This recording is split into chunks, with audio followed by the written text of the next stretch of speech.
Do, do, do.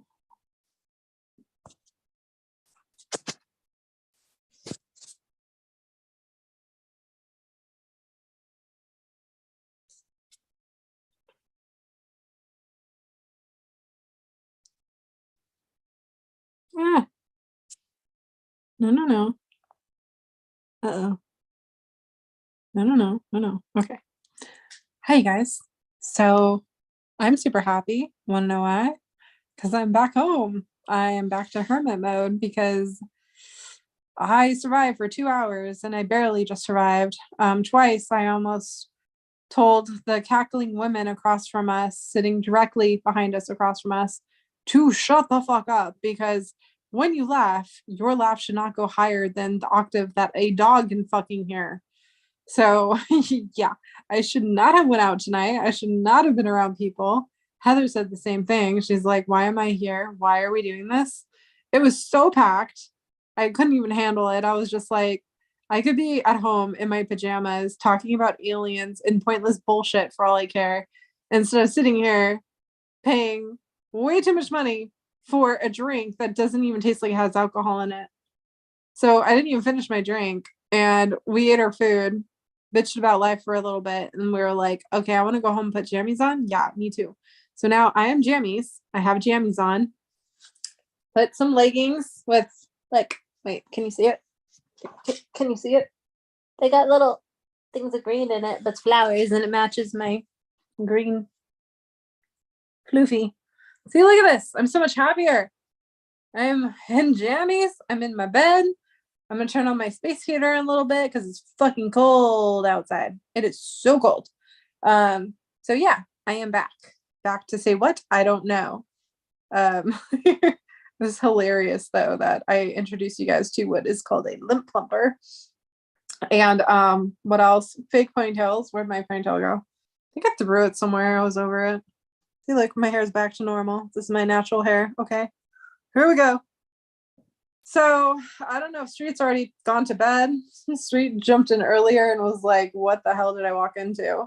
Because I was having like a half midlife crisis with being forced to be social. So don't even know if people are even awake at this point. But yeah, I am again live and I'm debating, is Susie still awake? I feel bad. I left Susie hanging, but Heather was literally like in front of my house waiting.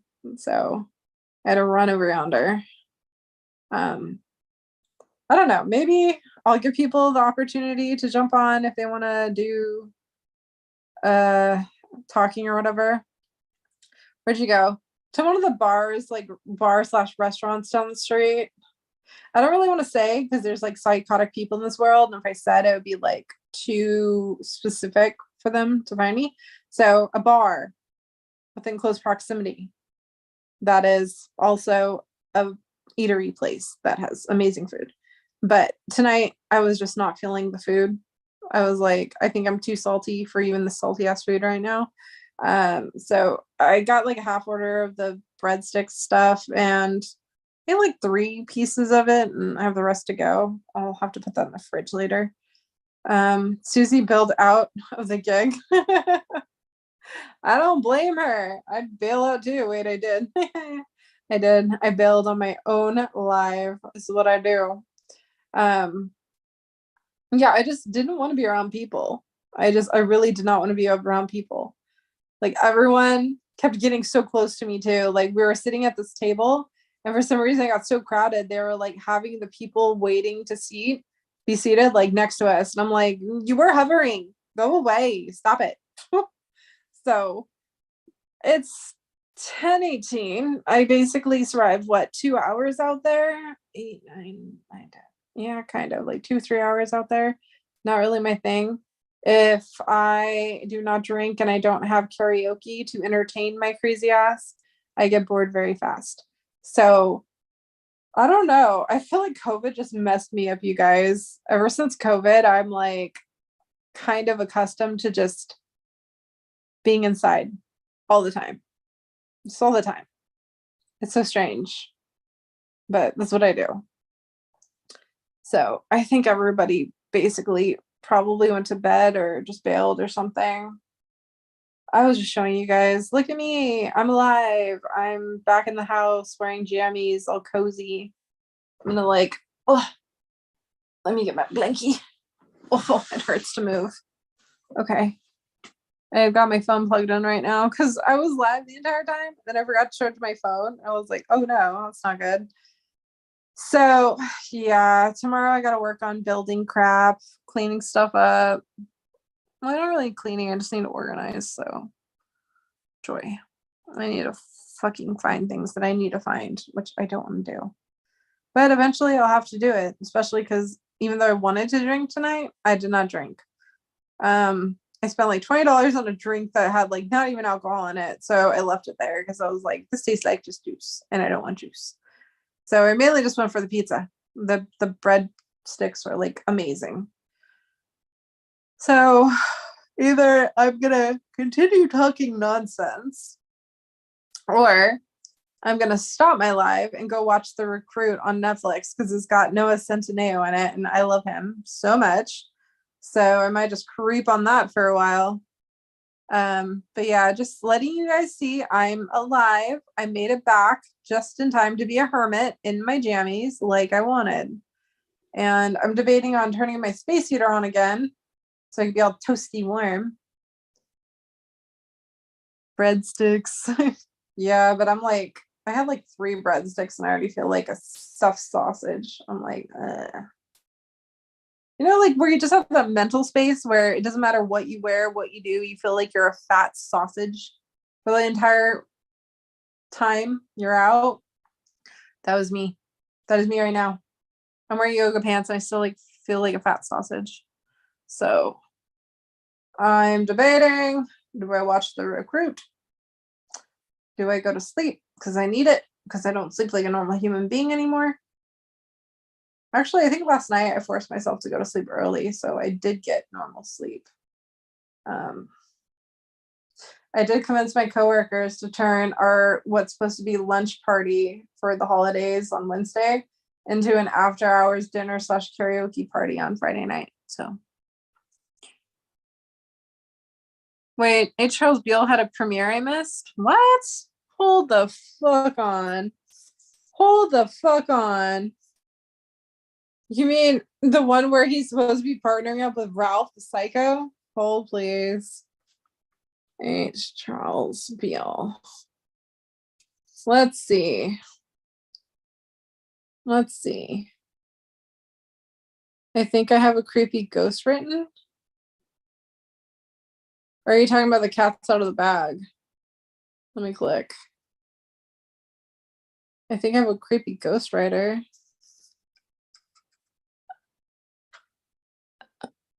Okay. Okay. Okay, that's kind of cool, actually.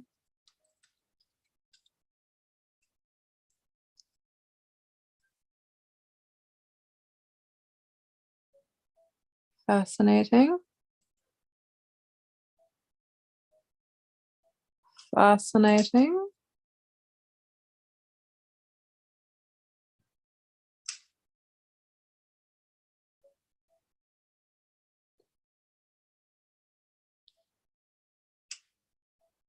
The ghost type's incredibly slow. Are you even typing at all? Death.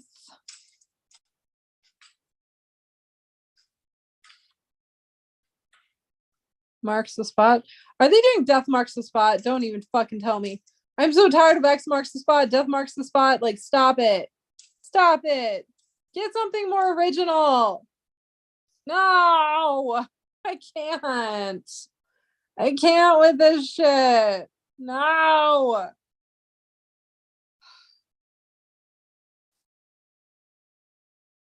Okay, is it supposed to be a book? Is it supposed to be a hunt? Is there information? Okay. Some crazy things are going on in my office. I think I have a real ghostwriter. Death Marks the Spot books. Books is my new book series. What makes my books unique is that they're written in the horror / mystery genre, and each book contains a treasure hunt hidden in its pages.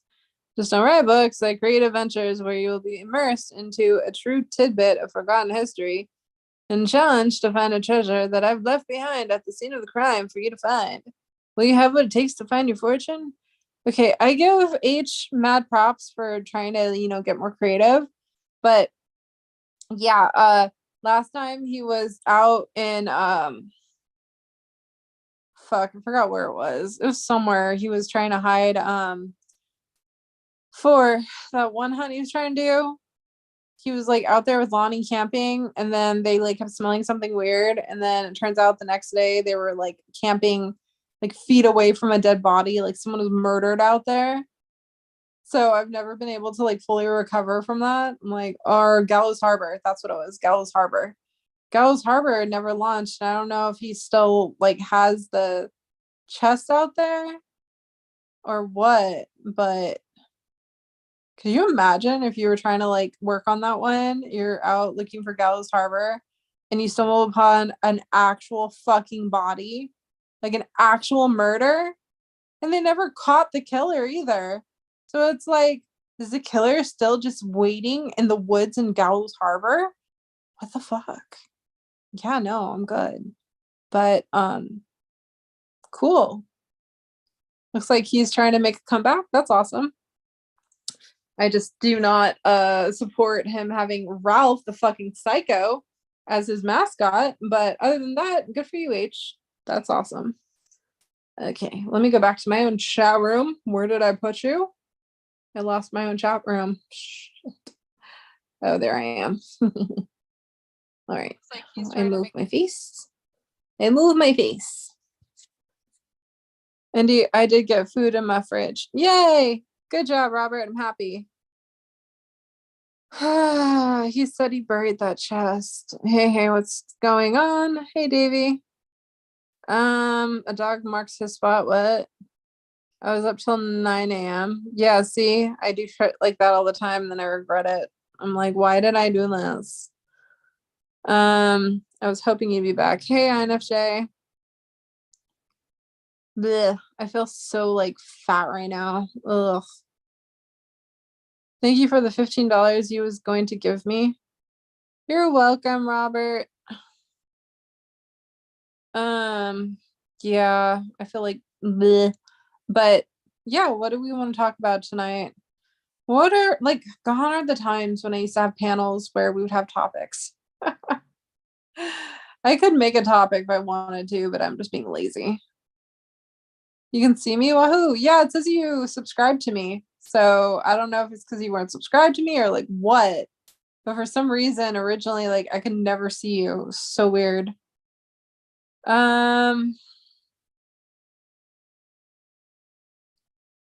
The I'm also just afraid to go out into the world right now because like everyone's getting COVID again, and I have no time for that. Like no time. I'm burnt out. Yeah, I'm burnt out too.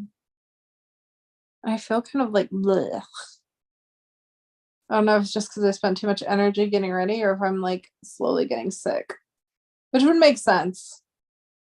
If it would make sense, like I've got a holiday Christmas party and the holidays literally next weekend. So it makes sense for me to get sick at that time. But the Milwaukee Secret, oh God, I think that's the only one I haven't tried working on yet. Should I expose the secret about the secret? Because I know for a fact it's right. Like I'm not assuming anything. Like I know for a fact I figured out what the secret to the secret is. Because I 100% know exactly where to poke and prod for the San Francisco cask. And it's all based off of what I found the secret to be. And it's funny because it's like in the book, Byron Priest, he literally tells you like the story. And as he's telling you the story, he ends it with, and that's the secret. And so once you finally comprehend what he's trying to convey, you're like, oh shit, that is the secret. And then you do exactly what he tells you to do. And that's how you find it. And what's so funny is for the longest time, people were just disregarding what he was telling us to do. I was one of them for sure. But now it's like, do I share what I found and make it more probable for people to actually find these things now? Or do I hoard it because I found this all on my own? Or do I hoard it and then just like eventually go out to San Francisco and like start digging that one up and then work on the other ones? Because I know Mike's now shifted his focus to the secret, and I'm like, that's like, I even said on the page today, I'm like, that could either make or break the secret. Because I know, I wouldn't say Mike necessarily, but whenever they can't figure something out, like after a few days, they kind of complain and they're like, this isn't a well put together hunt. It makes no sense. It doesn't do this. I swear, if I hear them say that about the secret, I'm going to be like, what are you doing? The secret is sacred. It's older than the chase. It has whimsical magic to it. Like, do not take the whimsy away. And I would I would recommend you guys, if you do work on the secret, get the Kindle version. There's, the digital Kindle version. It's a lot easier because when you're trying to bounce back and forth and like find things, you can just go to the search tab on your phone via the Kindle app. So then you could type something in and like, oh, that's that chapter. Oh, that goes there. It's a lot easier. If you do it from like the actual book itself, you're going to be flipping back and forth for days. 4 days. So I would definitely recommend getting the Kindle. You get them both. You could get like the paperback for one, and then do the Kindle for just like if you're away or you don't want to take your book with you. But God, I love The Secret. It's so good. I love that one. And I think my favorite has always been San Francisco, partially because, I'm California to begin with, and San Francisco is California. Even though it's not right next to me, it's still, I've been there before. And what was funny is when I was there in San Francisco, I didn't even know The Secret existed at the time. Like, I didn't even know about it, because I'm pretty sure if I did, I would have been like one of those crazy people just taking something to poke and prod every inch I thought it would be. And it's funny because I had lots of people that were like, oh, will you fly to San Francisco and like work on this and look at this for me? And I was like, yeah, sure, whatever. But I never did, because I never got anything like concrete from them.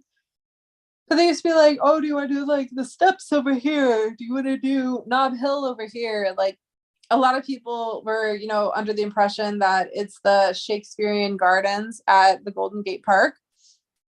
I have a complete different interpretation, and it's like, it's it. It's not just like, oh, I'm assuming, like, no, it's it. It finally makes sense after I figured out the last piece I couldn't really connect. I'm like, why are they telling me this? Like, what is this going to help me with? And then I realized, oh shit, San Francisco's known for that. And then everything made sense after that. I'm like, oh, okay. So I'm debating, like, okay, I'll show you two things that I have where I'm like, I know what I'm doing. Hold on. Let me see what I could share. Look,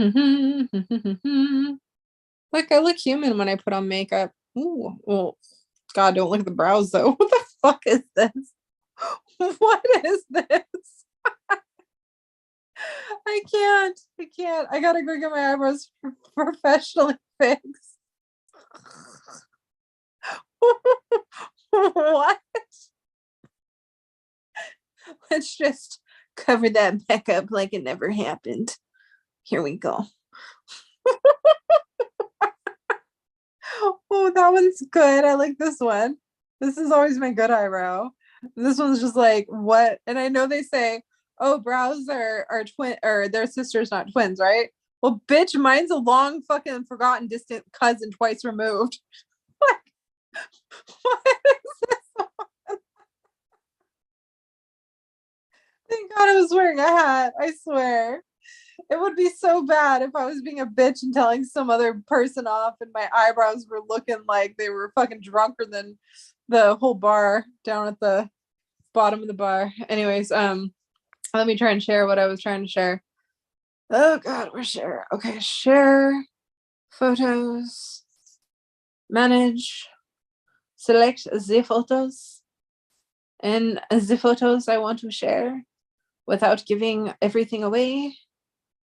Oh shit. Is that okay? This one and this one. Okay. Okay. Alrighty. Do you guys see this? Yes, yes, you can see this.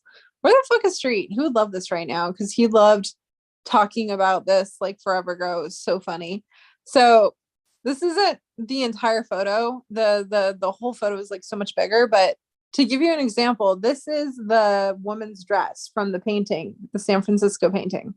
And as you can see, well, you can't see all of it, but it cuts off, but it's actually a dragon. And more specifically, you see the talons, and then you see the tail. You see that tail? You see that little curly cute tail? It's very specific. So much so, it's an exact fucking match to the spot I found. Look at that tail. Look at it. It's the full dragons. Look at the dragons. And by the way, the immigration story is for China. So look at this. Look at the talons, right? Look at that tail. Look at that tail. I know it's very blurry. I'm sorry. But like, oh yeah. Hold on, let me go on mute real fast.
Okay, sorry. Momentarily felt like I was dying. Um, is there no sound? Yes, now there's sound. I did not go back on camera, but there's sound again. So God, my stomach hates me right now. Um, Rob, did you download the Kindle app? Just make an Amazon account. You don't have to pay for it. Just make an Amazon account. Super, it's like free. Just make an Amazon account. Oh, don't make this so complicated. I could be watching The Recruit instead. Instead, I'm debating on sharing secrets of the secret. Because it's just like, again, do I hoard the information that I discovered all on my own? Or do I share it and make it more easily accessible for the rest of the people in the world? That is the real question. That is the real question. I'm still on the fence. I'm like 50-50. So yeah, just make a free Amazon account, download the Kindle app on your phone. Trust me, you will thank me later.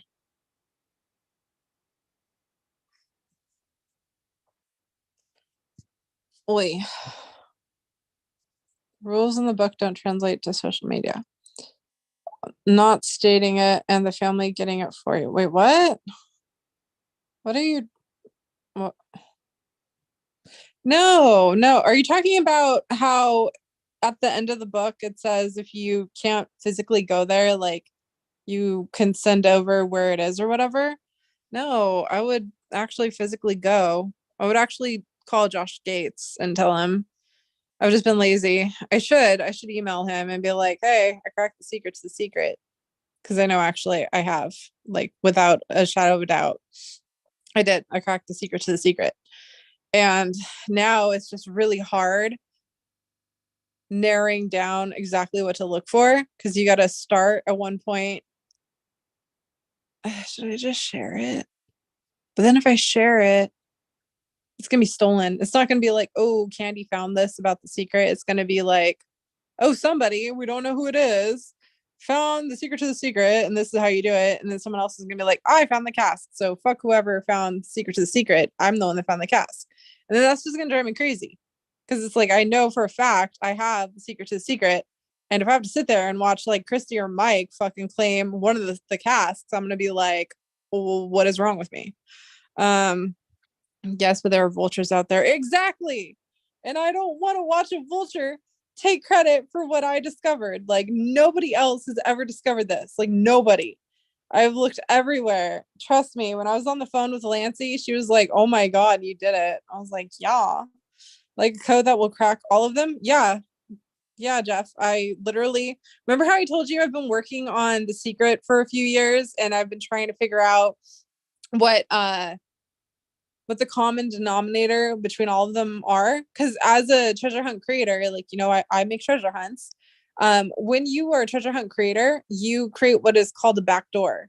So it's kind of like the glue that holds everything together. So if you were to want to figure out how everything was built, there's what we call a backdoor connecting everything, and that's how everything was built to begin with. Like there's one common theme to all puzzles that will reveal the answers, right? And so I knew with Byron Priest's The Secret there was going to be a back door. There's always a back door. So the common denominator for all 12 of the puzzle casts, he already told you in the introduction. Like right when you're reading about the Litany of Jewels and everything, he tells you that's the secret. And once you finally can interpret what he means with the Litany of Jewels and the introduction, you will know exactly what to do. And it's so funny because I was like, one day I was in Discord just ranting on and it finally clicked. And I was like, oh my God, is there validity to this? So I started to just like pick pieces apart, going around with like what my theory was. And I was like, oh my God, that one's correct. So we started off with the first two, Boston and I think it was Boston and Cleveland casks. Boston was the most easiest one of them all. I was like, wow, why did I not think of that sooner? I was just, oh God, I think I have like pepper stuck in my throat. Great pepper. Um, the only thing, yep, I've got literally a chunk of black pepper like straight up stuck in my sarcophagus. Yeah, I'm in a sarcophagus. Um, backdoor always. Exactly. So all treasure hunt creators know there is a backdoor in all treasure hunts. That is how a treasure hunt is built. So I was specifically looking for that backdoor. And so you've got an entire story, a mythology based off of new and old, right? There's the old world versus the new world. And the old world ended up migrating from the old world to the new world because of everything that was happening, right? So first you got to figure out hold on. First you got to figure out old versus new. Definitely have to do that. Once you do that, you got to figure out the litany of jewels. Once you do that, you got to figure out the one thing that everybody neglects in the damn book. And if I don't say it, I just give it away already saying it's everything that people neglect from the damn book. Thank you. So yeah, it's not as complicated as people make it to be. And it's funny because, like, again, remember Byron Priest? Oh, let me go back on camera. Sorry, hold on. Byron, he specifically stated that it was so easy. He was anticipating it getting all 12 of them getting solved that year, because he was going to go and I if I'm not mistaken, he said he was going to go and hide more casts. Like, he had plans to hide more casts, but the first 12 never got found. And by the time it was like, was it the second one got solved? I think it was 2005. If not, it was 2005 or 2007. He ended up unfortunately passing away in a car accident, right? So they never got found. And it's been so long because he hid the casks in 1981. So much has changed since 1981. There's like construction, pavement. Like, prime example is the Boston cask. They only found it because this person who was working on the secret went to the construction workers tearing up the field, saying, hey, can you keep an eye out for something that looks like this, because I believe it's somewhere in this area, and if you guys get a hold of it, this is what you're looking for. And one day they actually hit plexiglass, and unfortunately they like destroyed, like obliterated the original cask. And what was needed to claim the jewel, to turn in and claim the jewel, was the key. And so they found one half of the key, but the other half was like completely missing. And if you guys watched the episode with Josh Gates, I think it was like the little kid or something of the family found the other half. And so they were able to piece it together and turn it into Byron Priest's family, like his daughters and the wife. And then they had, it was like kind of like a VIP type club thing, right? They had the original first two guys that revealed the Cleveland cast, I believe. And then well, I think there's 3 altogether that have been solved. So it's Cleveland, forgot the other one, and then the Boston. And the Boston one's probably my all-time favorite to watch because it's like so cool to see it come together. But after all of that, just this last weekend, I figured out what they were trying to do. And I'm just debating if I should share this, because, like, I'm not kidding. I'll be heartbroken if someone will go to San Francisco and get the San Francisco cast before I could actually go there, because I literally know where to fucking go. And I'm like, I just need to send someone there.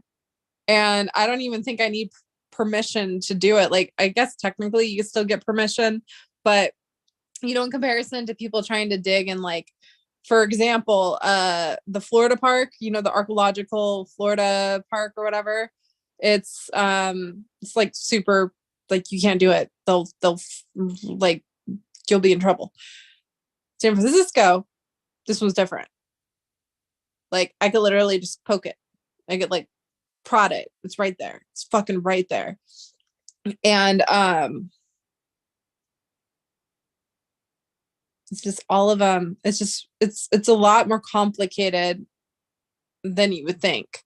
Because once you got the whole methodology down, you still need to read so much and figure out all the things. And I'm like, this is my biggest problem. Whenever I discover something like mind-boggling like this, I always share it because I'm like, I don't want to be a hoarder of information. My favorite thing to do is share information. And I want to do it because I know I have it. I cracked it. I literally fucking cracked it. But do I share it? Because the first person who's going to take it is probably going to be Christy and Mike. I kid you fucking not. And I highly doubt they're going to give me credit for what I found. And I'm going to be like, yeah. But I did it because I went live and I shared it, right? So anything you share is pretty much free game. But like, do I do it? Do I do it to help you guys?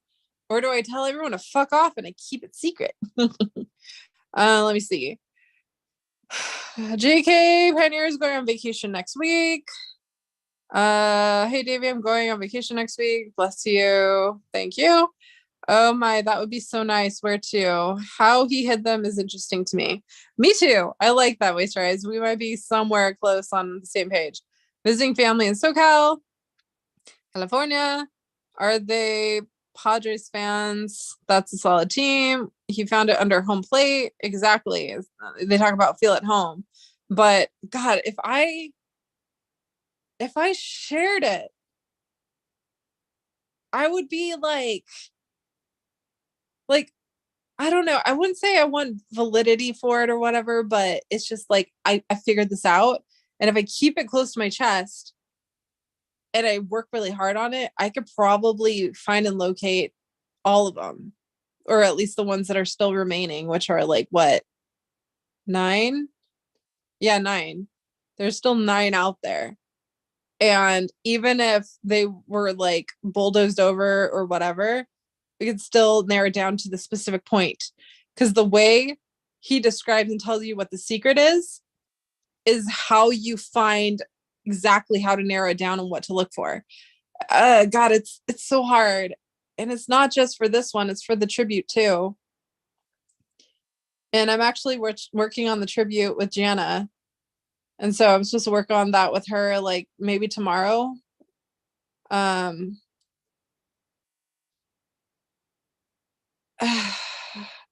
I an asshole for not sharing it though? Like I will feel like an asshole myself if I do share it. And then it's just like, whatever.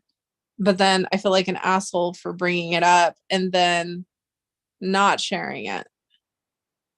But then again, it makes it so easy after the fact that I feel like if I put this out into the universe, all 9 of the casts are going to be found within probably the next couple of months, if that. So do we continue trying to understand a puzzle that still is missing a huge piece to it? Or do I say, fuck it, and I just share it, and then you guys go, holy shit, and I'll be like, I know. And then possibly the video will like blow up epically because everyone loves the secret. Do I share this? Like,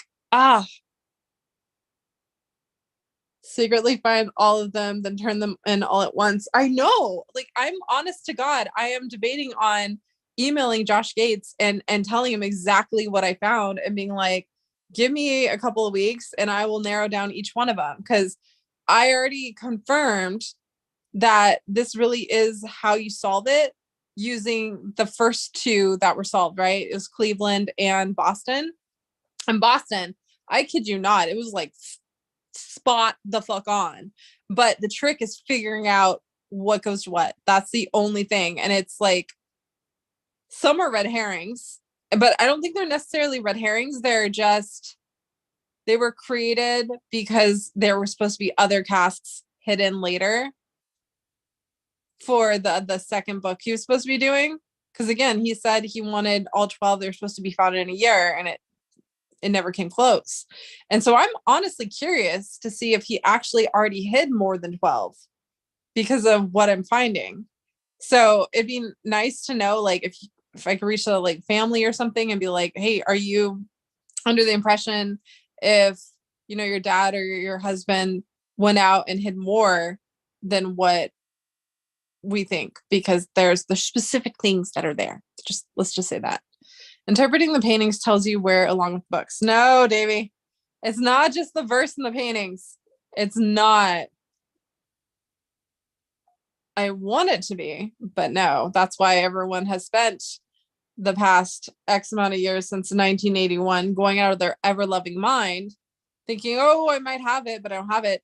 That's not all the pieces. That is not all the pieces. You can't just do the illustrations and the verse. It's very freaking complicated. There is something else that narrows it down to this precise exact spot, like the exact precise spot. And I want so badly to share this. And it's like, do I do it? Do I do it? And then I'm like, just me again, or do I keep it and then I hide them, or I find them all and then I blow up and it's not like one cast that was found, it's like I find all of them, because I kind of want to do that, but then I kind of don't want to be a selfish bitch. I'm like, if I just get one, that'd be cool, right? It would be like I go down in the VIP thing of the secret, which would be so cool. And then you know what I would do? I would take the jewel that I would get for turning in the cast from the secret, and I would put it in an epic homage treasure hunt, just kind of like, how they did tribute, but this time it'd be like one of the original OGs. And then I don't know if you're allowed to keep the cast too. You're not, I don't think, because you turn in the key to get the jewel. And I don't know if you keep the cask or if you turn that in too, but that would be like one of the coolest things ever to put out as a prize. Because that's what they originally tried to do with tribute. It was like a extra cask that they ended up not using. And then something happened, like there's a bunch of drama and stuff with the tribute hunt and the secret community. So then the person who teamed up to do it, like he went back and he actually took the cask back. And then he left like something else there instead. So you don't get one of the casks as a prize. You just get like a jewel that they purchased themselves or something. And it's kind of sad too, because, Kit Palencar, who is, the original artist, he was the one that worked with Byron, John Jude Palencar.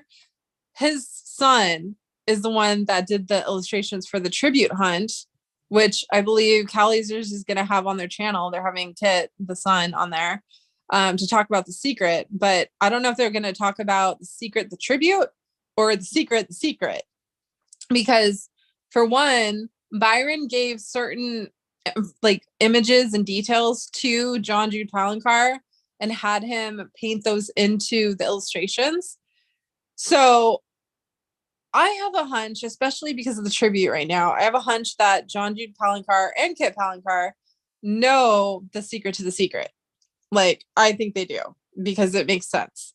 But from what I found, and so far, this has happened 3 times in a row so far, there is more to the puzzle that we are disregarding that will narrow it down specifically to what you need. And I want to tell you, I do. But I also want to hoard it, me an asshole. So team up and find the golden owl. No, that's like the stuff of nightmares. Don't they have that other one too? Like, I purchased that. I spent like $150 obtaining the map and the book for the oh my god, what was it called? It was the same creator as the golden owl. I forgot the name of it. It was something weird. It was super weird. I still have that, and I'm pretty sure it hasn't even come close to being found. Like, I'm not really into the Golden Owl, but I also don't know how to speak French, so there's that. I watched the Josh Gates one of The Secret, and that's how he found that one anyway. Technically, no, not necessarily. And there is a very important element in all of it. Oh my God, do I tell the people? Do I fucking tell the people? Or do I tell people fuck off and I just stop my live and I go back to identifying more of the things I need? Like, I'm not gonna lie, it's really hard. Like, some make sense and you can figure it out, but other ones I'll like sit there and I will read it and reinterpret, and like it's a lot harder than one would think. But once you do figure out what you're looking for, it tells you exactly what to look for, how to narrow it down, and where it is hidden. It's not just going to be like, oh, somewhere in San Francisco. It's like giant pole, giant step to the place the cask is kept. Like, the imagery, once you have the information, the images are like, oh, okay, that's what that is. It'll just put you right there. It'll put you right there. So, okay, so let me try and think of how to like push you towards the information. And like, if you could figure out what I'm pushing you towards, then all power to you. But the whole concept of The Secret is based off of the Fae immigrating from the old world to the new world with their precious jewels. Okay. So when you watch The Secret, the Boston edition with Josh Gates, right? The family tells you that Byron was very adamant about sharing the story of immigration, all the immigrants that came from the old world to the new world. So if he was using the story of immigration as the main inspiration for The Secret, and he's telling you the fairies are the ones immigrating from the old world to the new world, then you would know that the fairies are the immigrants, right? So you need the old world, you need the fairies, you need the new world, and then you can apply that to the verse and the images. Okay, think about that. You need the immigration from the old world to the new world about the fairies to figure out how to interpret the illustrations and the verses. It's not just get a verse, match it up to an image. You need the immigration. Do you guys get what I'm hinting at? Like, you need the immigration for the litany of jewels. And in the litany of jewels, it tells you about the immigration and where the old world versus the new world comes from. Are you catching on yet? Are you catching on? Like, I don't know how much more I could say it without literally just giving you what I found. Like, the new jewels, immigration, old world to new world. If you have those three elements, you can then take the verse and the images and narrow it down to the exact location. And I'm not talking about, oh, it's going to be in a park. No, it's going to show you exactly what park, what elements have been added, and what specific spot to go to. Like, the exact spot. Okay? So do some hoodoo voodoo magic with that. Litany of Jewels, immigration, new world, old world. There you go. Can you see me, you guys? Yeah, I can see you, INFJ. Who went where, settled where? Okay, close, INFJ, but you're still forgetting one important element. One very important element that everyone ignores in the damn book. You need all of the elements. See, this is my problem. I can't just shut up and keep secrets, like, especially the stuff that I discover on my own. Like, if this was someone else who discovered it, I'd be like, I can't see shit. It's not my stuff to share. But I found this on my own. This is all me. It's my research, my interpretation of, oh, that's what he wants us to do. And then when I was rereading it out loud, I was like, oh, he literally says, and that's the secret. And then you got the book and it's called The Secret, because the secret is how you solve the secret. So the secret to the secret is the secret. Get it? You get it? Think about it. Think about it. Okay? Immigration. Immigration. What would tie into the immigration element, INFJ? Think about it. Immigration. Immigration. Jesus, I'm probably gonna have to tell you guys, aren't I? I'm gonna probably regret this so hardcore, like probably tomorrow. And I'm sober. I'm stone sober. It's hilarious. Spill the secret to the secret. Fuck. Okay, hold on. I'm only sharing one. I'm not going to tell you the rest of the shit I've been working on, because I've been working on this stuff nonstop. Half the reason why I'm not sleeping like a normal human. I've got San Francisco. Now I just need, I think the other one I was trying to focus on was Milwaukee. I want to try and help Milwaukee. I think that's the one Tacker Jack might be working on too. I will show you the Boston one, okay? I will show you the Boston one. And that is it. That is it. The rest y'all can fucking figure out on your own. Hold, please. Ugh, fine. Can't believe I'm sharing this shit. I should just shut up. I should just go to bed. But no, I'm sharing it. Of course I'm sharing it. Because I'm not a dickhead that hoards information. Hold on, please. Here we go. All right, kids. I cannot believe I'm sharing this.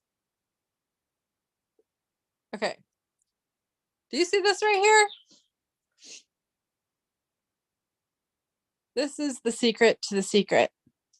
When Byron tells you the story of the Fae and the litany of the jewels and how they went from the old world to the new world, they are the immigrants. Okay? So in order to understand the litany of jewels, which helps you interpret everything, you need to find out which informational matches up to which immigration and which creature. So for the Boston cask, the creature was the spirit of 76. And do you see this right here? During the Revolutionary War, the spirit of 76 lived in Jefferson's inkwell and during the Civil War under Lincoln's hat. But she had steered clear of all politicians since the era of Reconstruction, favoring, and as she did in her native Europe, the poor and oppressed throughout the land. Spotter's tips. It's the most important part of it all. Spotter's tips. The spirit of 76 is usually found at a maximum distance from monuments erected to her fame. Right here it says, during the Revolutionary War. Okay, so everyone who watched the Boston Secret episode with Josh Gates saw that directly across from Paul Revere's house was the baseball field with the field at home, right? Paul Revere was from the Revolutionary War.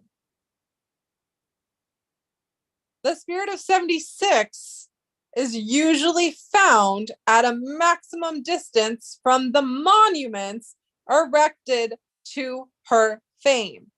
She is the she's the spirit of 76, right? That's what they call her, spirit of 76. She does different, I guess you could call her shapeshifter. She is Revolutionary War. She's in Jefferson's Equal. She's in the Civil War. She's under Lincoln's hat. She avoids politicians. All these different elements. She comes from Europe, right? All these different elements. But one of them they specifically stated was the Revolutionary War. Paul Revere was Revolutionary War. So her monument erected to her fame was in fact Paul Revere's house. And it said that she can be found at a maximum distance from the monument erected to her fame. So the fairy or the creature fairy that is guiding or protecting the cask with the jewels, right? Or the key to get the jewel was literally across the street at a maximum distance from Paul Revere's house at the baseball field. So when you figure out the immigration story, the creature, and the old to the new, it will give you the litany of jewels, which will then reveal where to look with which verse and which image to match up to. So Boston told you the spirit of 76 would be found directly across the street from Paul Revere's house based off of this little paragraph right here. So there you go, kids. Secret to the secret is the secret.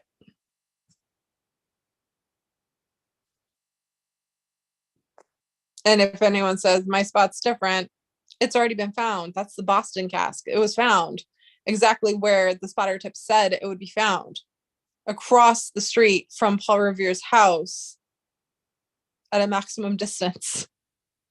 And then actually, it's really funny. The Spirit of 76, the whole entire bio on it talks about a lot more than that. So again, I'm not going to tell you everything on how to differentiate what to do because it's a pain in the butt to actually figure out everything. But once you have all the elements, you will be able to know exactly what you're looking for and how to narrow it down. And I figured out the San Francisco cask one. Like, I know exactly where to go. And I'm not telling you which creature that is. Like, y'all can go fuck right off with that one. But yeah, there you go. It's the secret to the secret. And you guys are going to find out really quick. That is how you do it. So don't disregard the book just because you're thinking it's just the verse in a picture. It's not. It's the litany of jewels. You need the litany of jewels. Like, the creator did not write the litany of jewels just to write the litany of jewels. He's not trying to be fancy or anything like that. He is giving you step-by-step instructions on how to figure out the secret. Okay? Okay. This is another thing that irritates me. Like, after I say this, people are like, I don't know what you're talking about. And they'll like not even say anything, right? They'll ignore it. They'll wait like a week, maybe 2 weeks max. And then they'll be like, oh yeah, guess what? I found out you do this, this, and this, and you get this. And it's just like, am I chopped liver? Did I not just literally say this, but no one comprehends or gives validity to it whatsoever? So I don't know. Maybe I'll just delete this after. Maybe I'll delete this episode because then no one can steal it if it doesn't exist. Only like 6 people are in here right now listening. So if I choose, I could delete this. That's the best part. But yeah, I like to narrow down everything. Like, let me see. Let me figure out another one right now. Let's go to 12 treasures. Okay. Pages no longer update or manage? That's weird. Charleston. Do I want Charleston? So we've got Cleveland, Chicago, and Boston have been solved. Ooh, should we do Montreal? I'm gonna try Montreal. I don't think I've ever really entertained Montreal yet. Lane 222. You'll see an arc of lights. Weight and roots extended together save the sight. Of granite walls, windswept halls, citadel in the night. A wingless bird ascended, born of ancient dreams of flight. Beneath the only standing member of a forest to the south, Whitestone closest, at 12 paces from the west side, get permission to dig out. Oh, this one tells you have to actually get permission. Ooh, that is so fascinating. Oh, another thing I figured out, the image itself is it's actually the map. So every time you figure out one of the stanzas and it matches to the image in the painting, it's actually where you're going to find the spot in real life, boots on the ground. So where they draw the jewel, that's actually the burial spot, or burial, the bury spot, whatever. It's where they buried it, right? So if you find like the flower or whatever, if you were to identify what the flower is, the flower is going to be literally the map itself for an aerial view.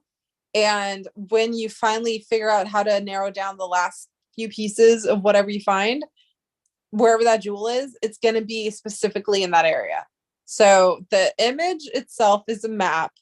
The verses match other pieces in the image, and the spotter's tips tells you exactly how to narrow everything down.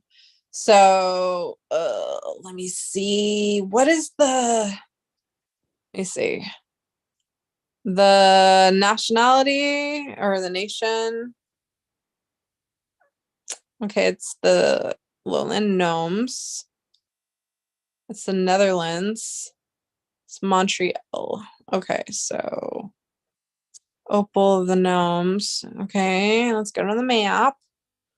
The map of Wonder. Okay, so wait, why are you over here? Okay, so we need the Netherlands. So the Netherlands, where are you on my beautiful map? Okay, so the Tartari? No, it's not Tartari. It's the Lowlands, Normandy. I think it's Normandy. No, Normandy is Germany. Okay, Netherlands. Bro, where the fuck are the Netherlands? Is it Scandia? Is there? Yeah, Scandia. Is it? No, hold on.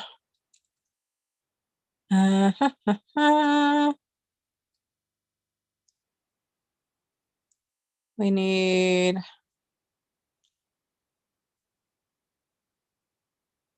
Okay, it's 7.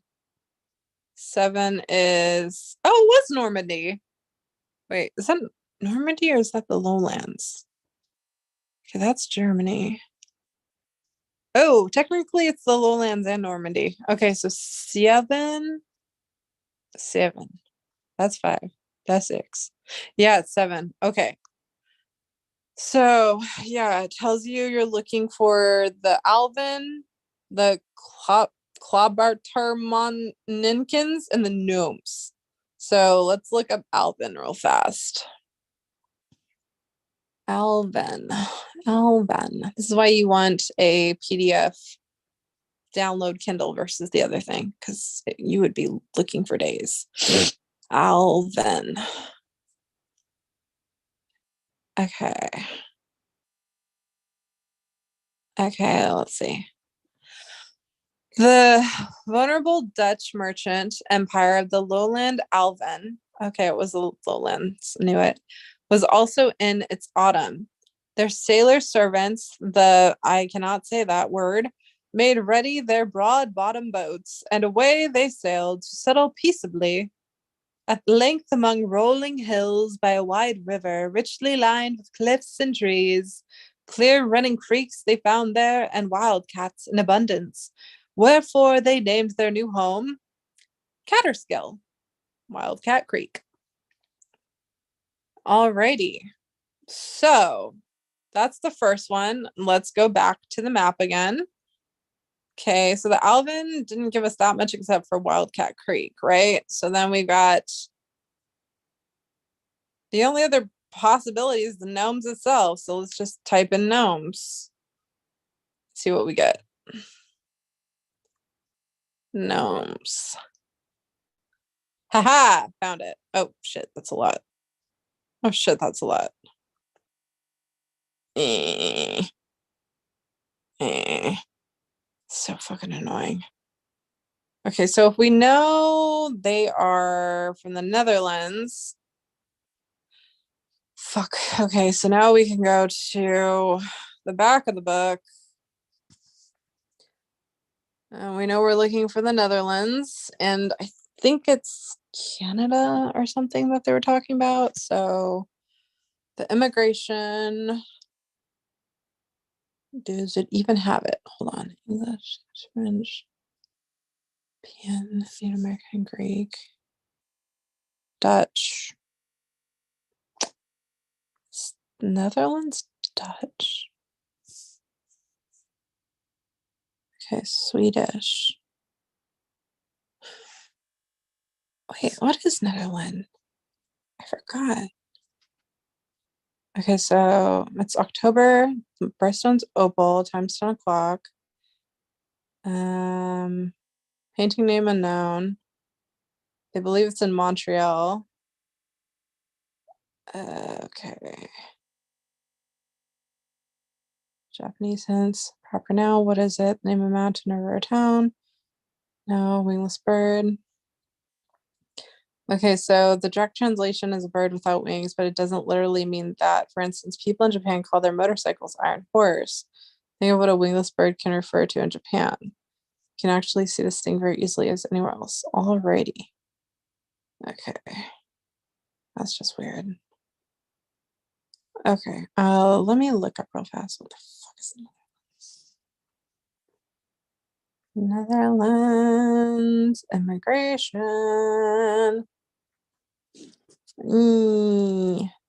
Okay, it was the Dutch. I thought so. I just like to second guess myself like a dumbass. Oh god, my stomach is killing me. That's Swedish, so I need to go back to Dutch. Okay. Well, that's interesting because it's showing Minnesota. And they're trying to say it's Montreal. But we know we're looking for the Dutch. Is there another one? Is there another one? No. There's Swiss, but that's not Dutch. I don't think Swedish works either. Norse, European, Asian, North Scottish, African, Vietnamese. Motherland, is that the only Dutch we have? Because that's a pain in the ass. Oh, God, I'm dying right now. French, Native American, Greek, African, Western European, Polish. Ugh. Scandinavian. No. Oh, that works with Dutch. And oh, here's more. Okay. No, not that one either. So German, Native American, Chinese, Middle Eastern. The only one is Dutch. That's pointing to Minnesota. That's not right. Unless that'd be hilarious the entire time they're looking at Montreal and it's actually Minnesota. Okay. Well, there's Quebec. I don't think it's that one. Let's see, and then there's ambiguous. And no. Can Dutch be Swedish too? Motherland. Okay. Yeah, because isn't Montreal Canada? Vermont. Is there ambiguous on top of it? Ooh. You know what? I think that's it. I think that's the one I need. So if that's ambiguous and then that's ambiguous, and I know for a fact we're looking for Dutch, and then the verse is showing Montreal, it's got to be Jack B. Nimbus. Let's see if you're surrounded by gnomes, Jack B. Nimbus. Jack B. Nimbus. What art thou doing? Okay.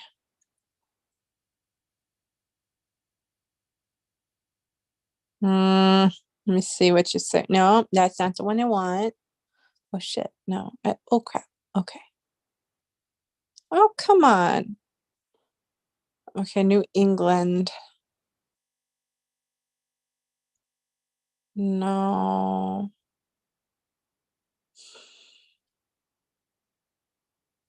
Otherman. No, that's from Florida. Oh my God. Okay, you know what? Let me just type in Canada.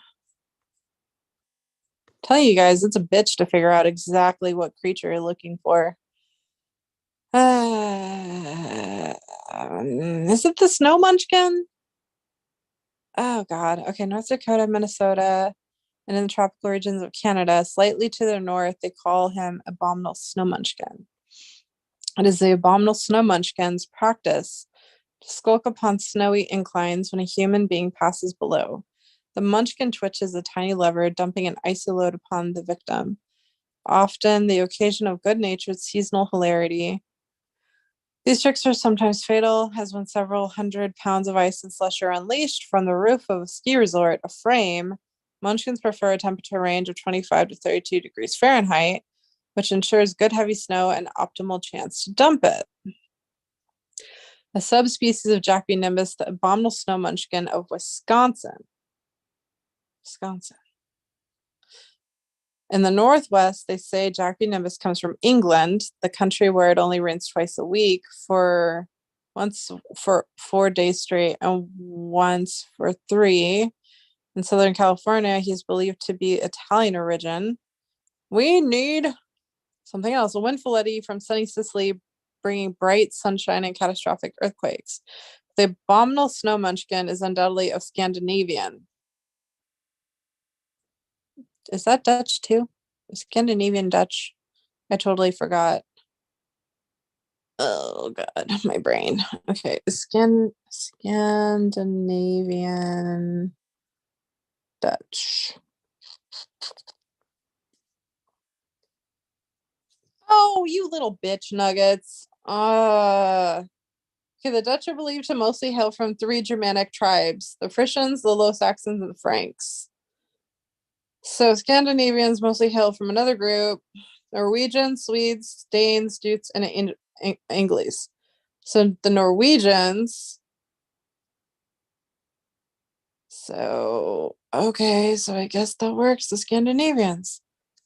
This is such a pain in the ass. Okay. No. Why did you make me go away?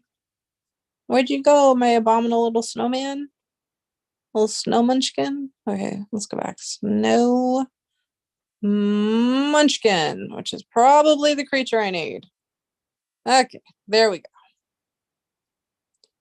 Okay, so yep, that's the one we need. So the abominable snow munchkin is undoubtedly of Scandinavian descent. According to Norse mythology, he was originally formed from the dandruff of a sleeping frost giant. His merry pranks passed unnoticed by laborious Danes, and the Swedes would go so far as to lie beneath steeply cambered roofs, invoking his aid in the perpetual attempts at suicide. He therefore traveled to the New World, where even in the northernmost cities of the US, the first snowfall of the year is regarded as a totally unexpected natural disaster on a level with the destruction of Pompeii. Spotter's tips: when it is cold enough to make the paps of a sorceress seem thermodynamic, when there is sufficient precipitation that the mallards rejoice, when the ova of barnyard fowl may be prepared upon the pavement. Oh God, that's very specific. Jack B. Nimbus is doing his thing. Self-proclaimed weathermen and weatherwomen in league with the mind boggles often claim a precognitive awareness of Jack B. Nimbus, but their boasts are often a boost only to the very small businessmen selling umbrellas, gloves, and leg warmers and hats on urban street corners. Best advice: look up. This is the most pain in the ass creature to fucking interpret to begin with. Oh God. Okay, so this whole chapter on the abominable snowman for Jack B. Nimbus is gonna give you exactly how to narrow this shit down, and I don't like it whatsoever. Okay, David Frost, Chinook.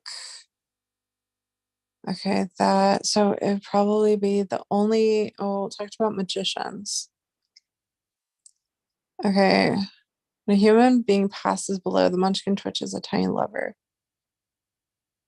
Okay, so Canada. I talked about ski resorts. Okay, so let's try Montreal ski resort 1981. When it opened in 1930. Okay, let's try this one. What are you? Canada's Forgotten Ski Center. When it opened in 1930, the Sigourney Club was the largest ski resort in Canada and possibly in North America. Le Chateau Montebello Resort on the north bank of the St. Lawrence River in western Quebec, highlighting the Long Chateau main lodge near the waterfront. Oh, it definitely looks like something to look up. 50 miles east of Ottawa. But are we in Montreal? Sense of research by the late Pierre Dumas, a retired engineer who won an ISHA award for his work in identifying and cataloging every ski area and jump in the history of Quebec, has revealed that when it opened in 1930, the Sigourney Club, as the complex was then called, was the largest ski and winter sports resort in Canada and possibly in North America. In 1929, a Swiss-American businessman, Harold M. Saddlemeyer, okay, that's definitely the right immigration we need, met the auction price and bought the real property, a single estate originally granted in 1674 near the village of Montebello on the Ottawa River.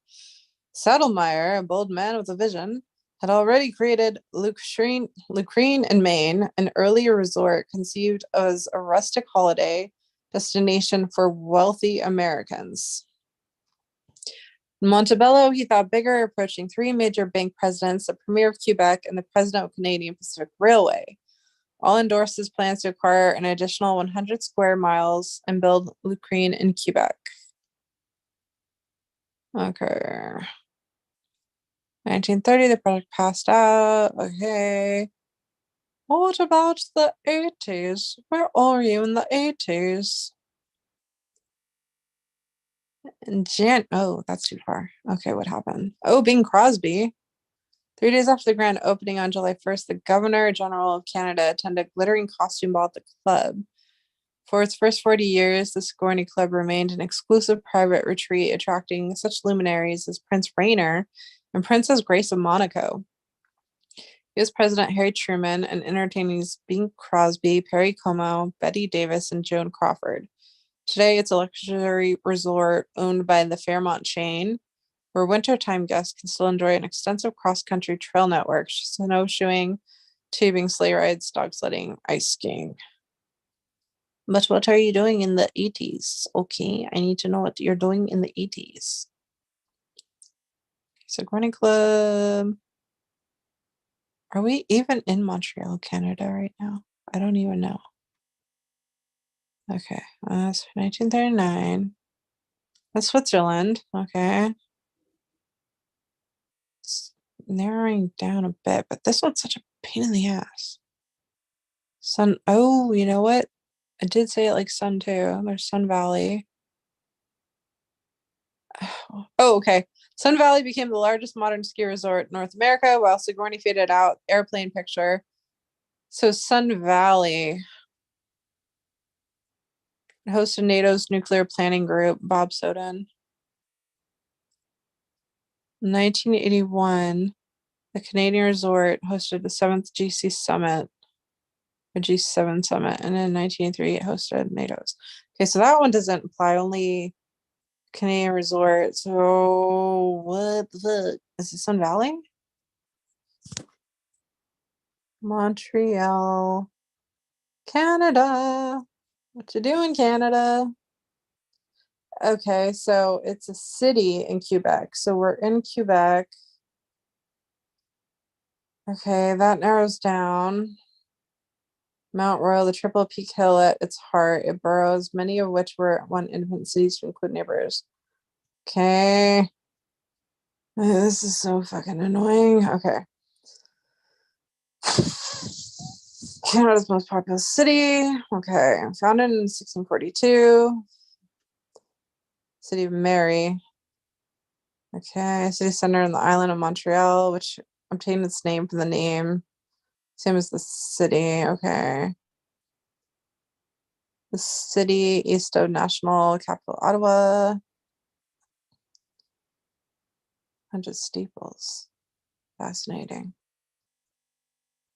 It's probably in a gosh darn ski resort. Commercial capital of Canada. Toronto. Things. Ooh, etymology. Which was the first stopping place in the migration stories related to the Seven Fires prophecy. There's a prophecy for Quebec, Canada? Say what? I gotta read this shit. Seven Fires prophecy is an Anishinaabe prophecy that marks phases or epochs in the life of the people on Turtle Island, the original name given by the indigenous peoples of the now North American continent. The seven fires of the prophecy represent key spiritual teachings for North America and suggest that the different colors and traditions of human beings can come together on a basis of respect. It contains information for the future lives of the Anishinaabe, which are still in the process of being fulfilled. In 1988, Edward Benton Benay documents the prophecy in the Mishomi's book. Ooh, some fires. Okay, so originally prophecies were given by 8 prophets in 7 different time periods. That's got to be something. Called a fire. The teachings of the seven fires prophecy also state that when the world has been befouled and the waters turn bitter by disrespect, human beings will have 2 options to choose from: materialism or spirituality. If they chose spirituality, they will survive, but if they choose materialism, it will be the end of it. Ooh, there's an actual prophecy. Oh, this is cool. In the time of the first fire, the Anishinaabe nation will rise up and follow the sacred shell of the Midwinwin Lodge. The Midwinwin Lodge will serve as a rallying point for the people, and its traditional ways will be the source of much strength. The sacred Magi's will lead the way to the chosen ground of the Anishinaabe. You are to look for a turtle-shaped island that is linked to the purification of the earth. You will find such an island at the beginning and end of your journey. There will be 7 stopping places along the way. You will know the chosen ground has been reached when you come to a land where food grows on water. If you do not move, you will be destroyed. Ooh, well, that's very anticlimactic. In heeding this prophecy, the Anishinaabe peoples, after receiving guarantees for the safety of their fathers, away from the Atlantic coast, mass migration of the Anishinaabe took place, proceeding to the first stopping place, known as Mooniyang, known today as Montreal, Quebec. There, the nation found a turtle-shaped island marked by cowrie shells. The nation grew to a large number and spread up both Ottawa River and the St. Lawrence River. The second of the turtle-shaped island marked by Meiji shells was Niagara Falls. Oh, there's so many of them. There's all the prophecies. What? This is so cool, yet so fascinating, and yet I never knew this existed. Council of Three Fires. There's got to be some type of interpretation in the secret with this. Like, this is what Quebec is all about. Is there a turtle in the illustration? I gotta look at this shit. Hold on. Where be the turtle? Where be the turtle? There's got to be a turtle up in here. Okay.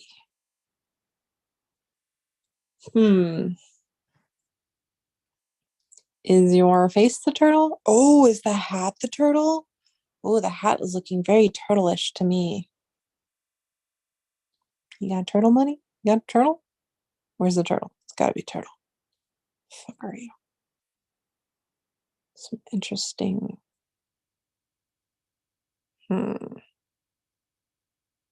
Those fingers be looking crazy. There's gotta be something to that. That's a mountain or a rock or cliff, maybe. In the sleeve. Some weird stuff right there. The hat looks weird too.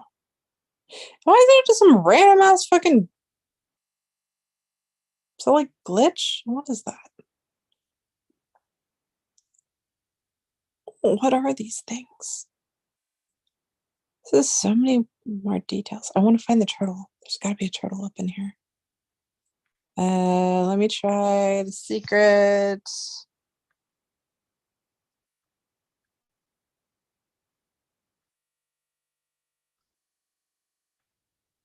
Where's the other one? Yes, this one. This is what I need. It's a little cheat sheet. So it's the Netherlands, Montreal, Canada. So for anyone interested, it's possible connections to Notre Dame, St. Helen. Okay, what have people found so far? The jewel in the middle of the hat is an opal, the birthstone for October. Smooth outline of the hat changes to some very specific bulges here. The shape of the outline is a reasonable match for a wider view of the southeast bank, St. Lawrence River, where it passes Montreal. That's very detailed. There's something hidden in the curls near the man's right ear. Some people see letters and possibly a face. Is there a turtle?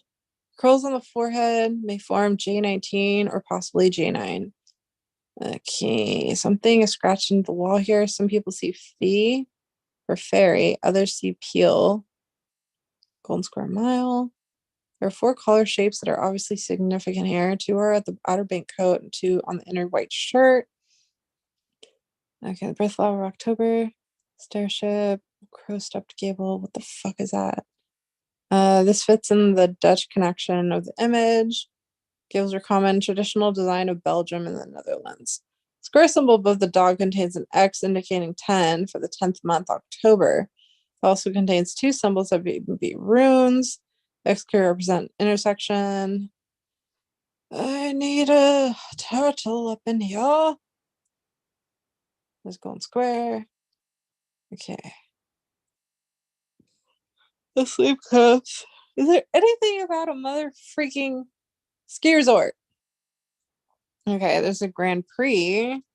That's the Notre Dame Island. And the auto race Montreal is the location for Canadian Grand Prix. This whole Notre Dame Island. The sleeve cuffs are also very similar to the sleeve cuffs in image 1. Okay. Image matches. Okay, where is this taking me? What the fuck? Our Montreal detective. Yeah, that's definitely a match. Where is that? Okay. Most distinctive feature of the image 9 is the leg eater dog that appears in the golden rectangle on the man's shirt. Sign closely matches the bizarre basis on the lamppost outside the George Stephen house. Okay, it was built in 1883, George Stephen. The lamps are an Italian design, and very similar lamps are still in use in Palermo, Sicily. Okay. Most landmarks in the secret are deliberately modified and obscured in Palincourse images. Design of the lamppost base, however, is captured in unusual detail. Okay, goblins already. Well, we need gnomes, thank you.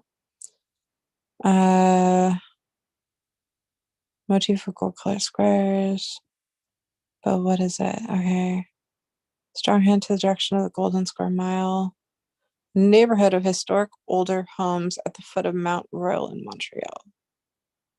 George Stephen House with the Laguerre lamp post is located near the center of the Golden Square Mile. Okay. That's a lot. Okay. Habitat building.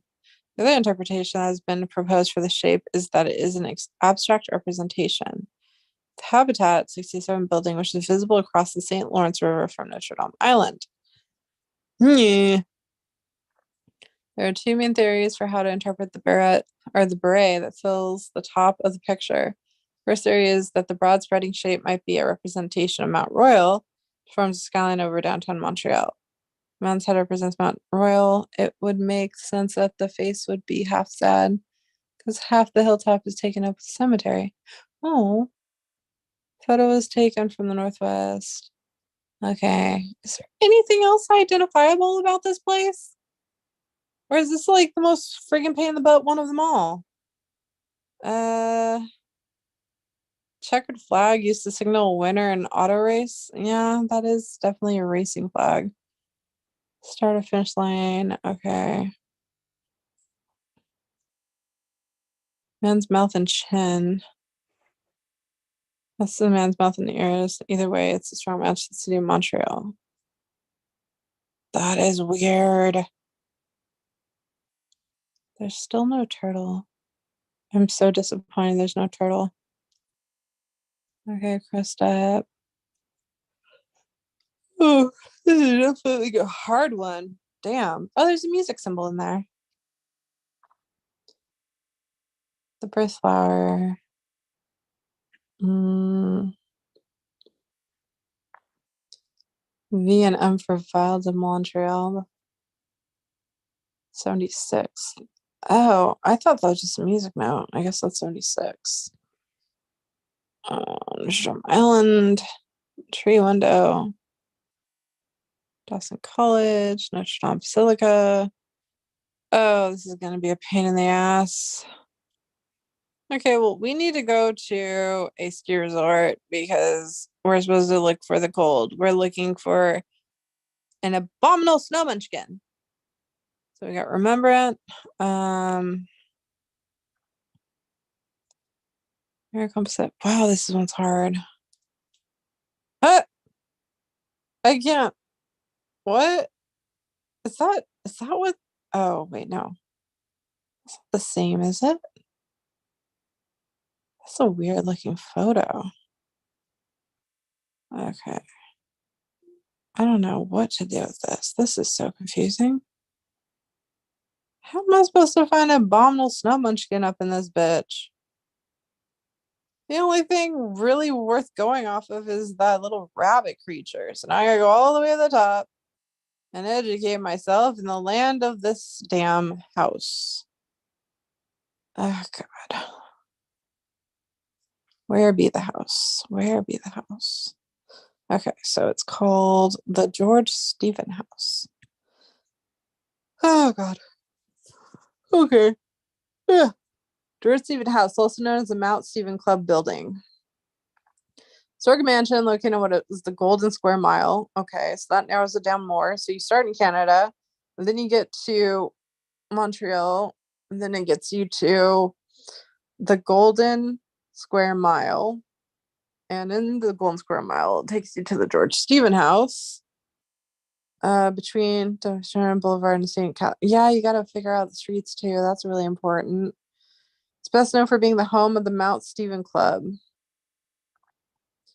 Okay, what's the history on this? Thank you. Mansion was built for George Stephen, first Baron Mount Stephen. It's been used by various Hollywood stars for periodic films. Alec Baldwin, Christopher Plummer, Eric Roberts, Jennifer Love Hewitt, and Richard Chamberlain. Pretty sure the Snowman people mentioned that actor, but let me go back real fast. What actor do they name drop? I'm talking about Florida. Here is the skies.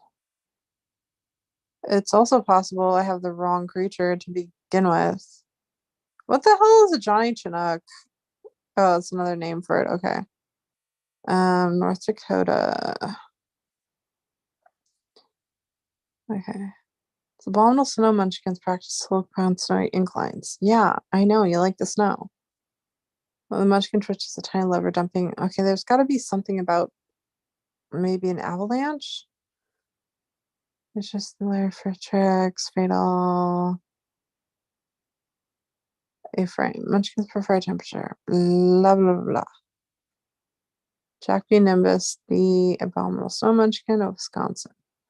But why are you in Wisconsin? First you're in Canada, and now you're in Wisconsin. In the Northwest, they say Jack B. comes from England, the country where it rains twice a week. In Southern California, he's believed to be Italian origin, a windfalletti from sunny Sicily.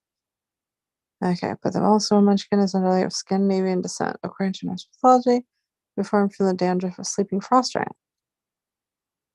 Dubious Danes, the Swedes. Oh, you know what? There might be something about suicide. Where even in the northernmost cities of the U.S., the first snowfall of the year is regarded truly unexpected natural disaster. on a level with the destruction of Pompeii. Why? Oh god, this one's so hard. Fuck. Okay. To make perhaps a sorceress seem thermodynamic. When the ova of barnyard fowl may be prepared upon the pavement. Barnyard fowl? Like what? Self-proclaimed weathermen. Only the false small businessmen's. Okay, is there some peddler selling leg warmers on street corners up in Quebec? Because this is irritating as shit. Okay, so Quebec leg warmer history, maybe. Is there anything about that? Okay.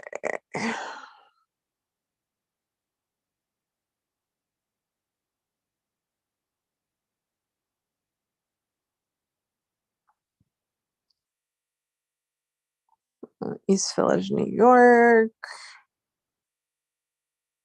Uh, can I just research what happened in Quebec, Canada in the 1980s? Quebec, Canada history. 1981. Okay. Hey, there's someone named Candace Savage. That's funny. Nope, don't need that. Nope. Oh god, this is so complicated. The Brood. Didn't I see that in a book? National Canada. No. And the Hellfire? Why is it showing a typo? It's a typo. Fuck you, typo. Canada. Okay. Okay, why not? Let's see what's popular. 1980s. Prime Minister. Okay.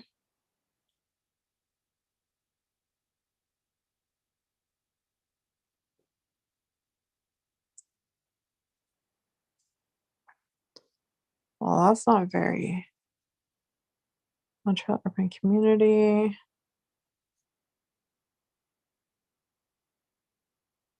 Oh, you know what? Is there anything for suicide? Because that was quite detailed. Is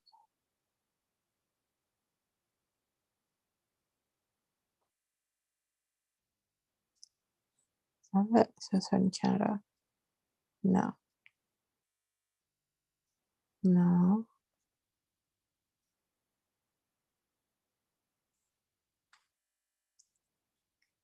Oh. Heavens to Betsy, this one's a hard one. Hold on. Let me go back to my neglected chat. Back to my neglected chat I go. Oh. I need to hide my crevice. Here we go. Normandy, France. Always give people their props under home plate. They brought it up. My spot is different.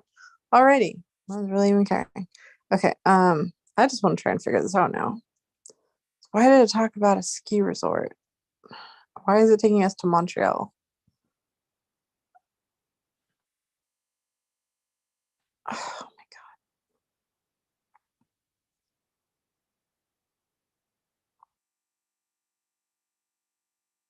Ski history in Banff National Park. Commonly known as. Is it Chateau Montebello? The resort includes a large game reserve. Well, that's fascinating. Oh, this one's really hard though, because it's like, is this even the right one? I'm gonna look again. Okay, let's do just Dutch. Our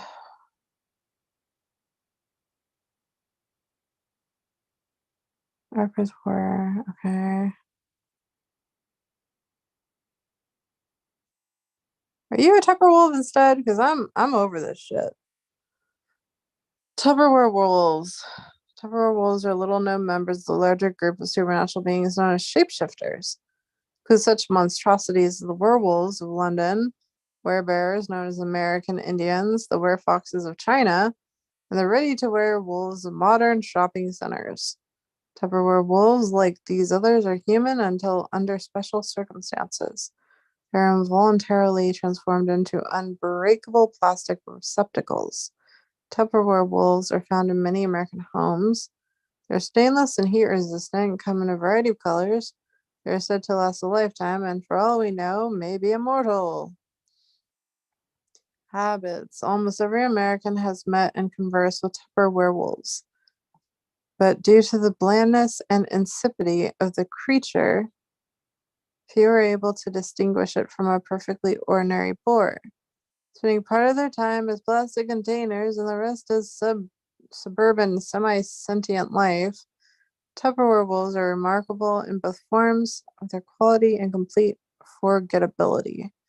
Tupperware wolves originate in Holland. Ooh, okay, I need to kind of be there. Boredom capital of the world, in the guise of thick, ugly pottery and plates.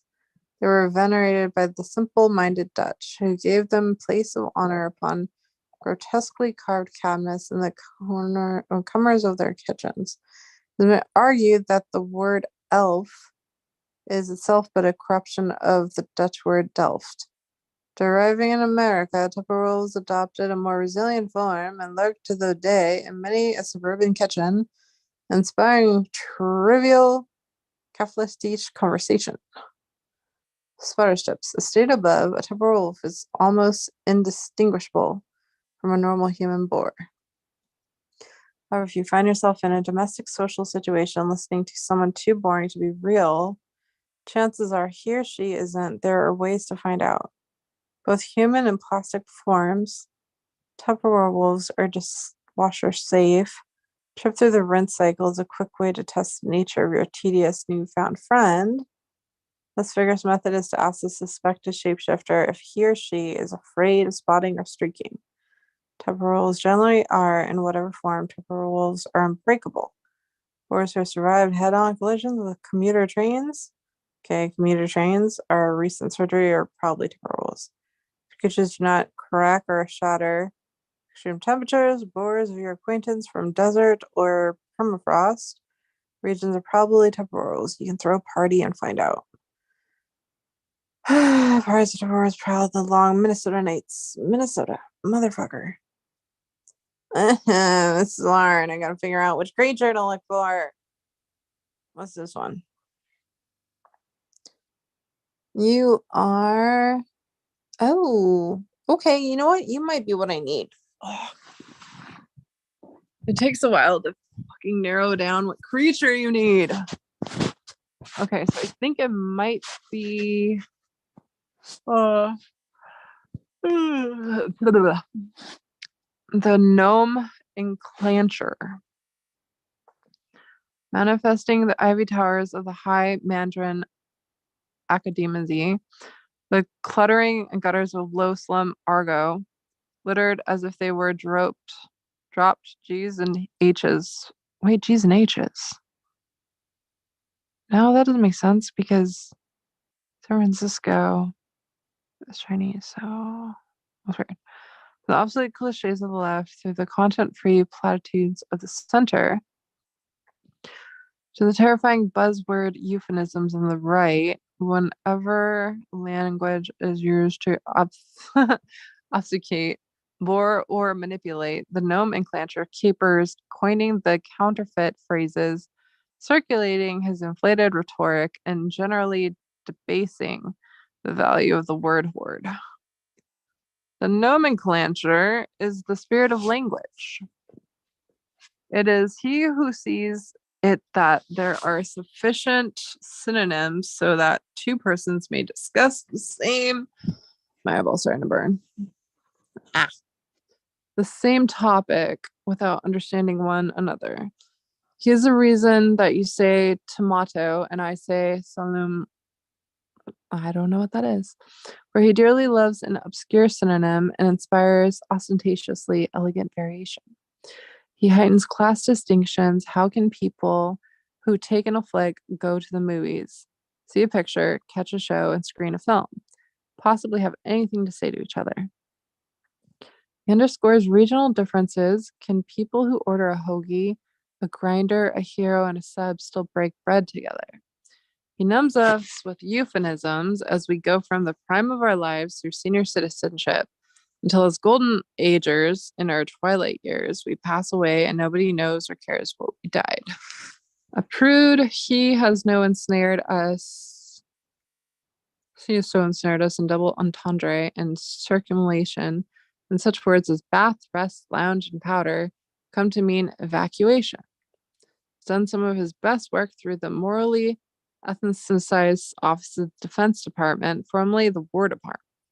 For instance, should the START, formerly SALT, talks enter in inoperative mode, opening a window of critical vulnerability, you and I might be impacted with a first strike of such significant metagonage as the terminated with extreme prejudice.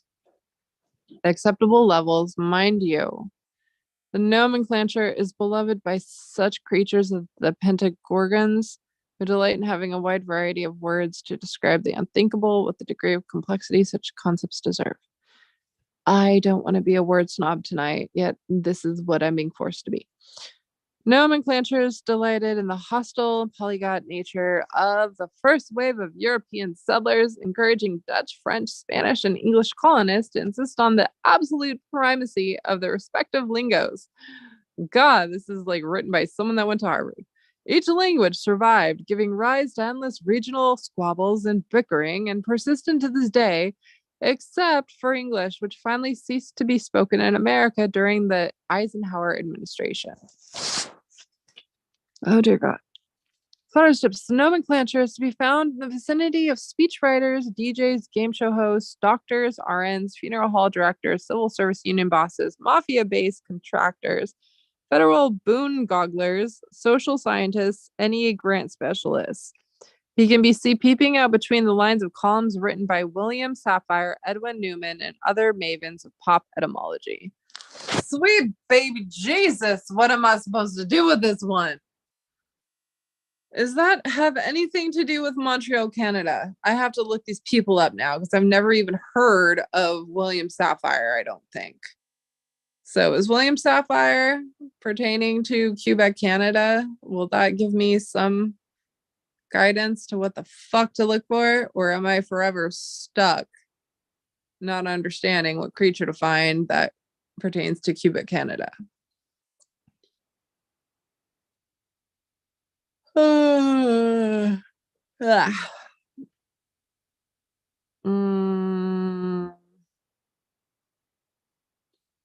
Are you for New York? Did I just figure out the New York one? Oh, dear Lord. No, that can't be right, because if they started at one point and then they migrated to another point. Oh, dear God, this is so complicated. It's much easier when you figure out what it is versus when you're trying to figure out what the hell it is, because then you sit here driving yourself absolutely mental. Oh, God. Okay. Can't be that one. Bro, what other fucking creature gnome are you? Gnome. Okay, I gotta go back here. Okay. What are the treasures the fair folk bring? Okay. The opal of the lowland gnomes, a cloud of shining, shifting smoke. Why must you be the lowlands? Okay, lowlands.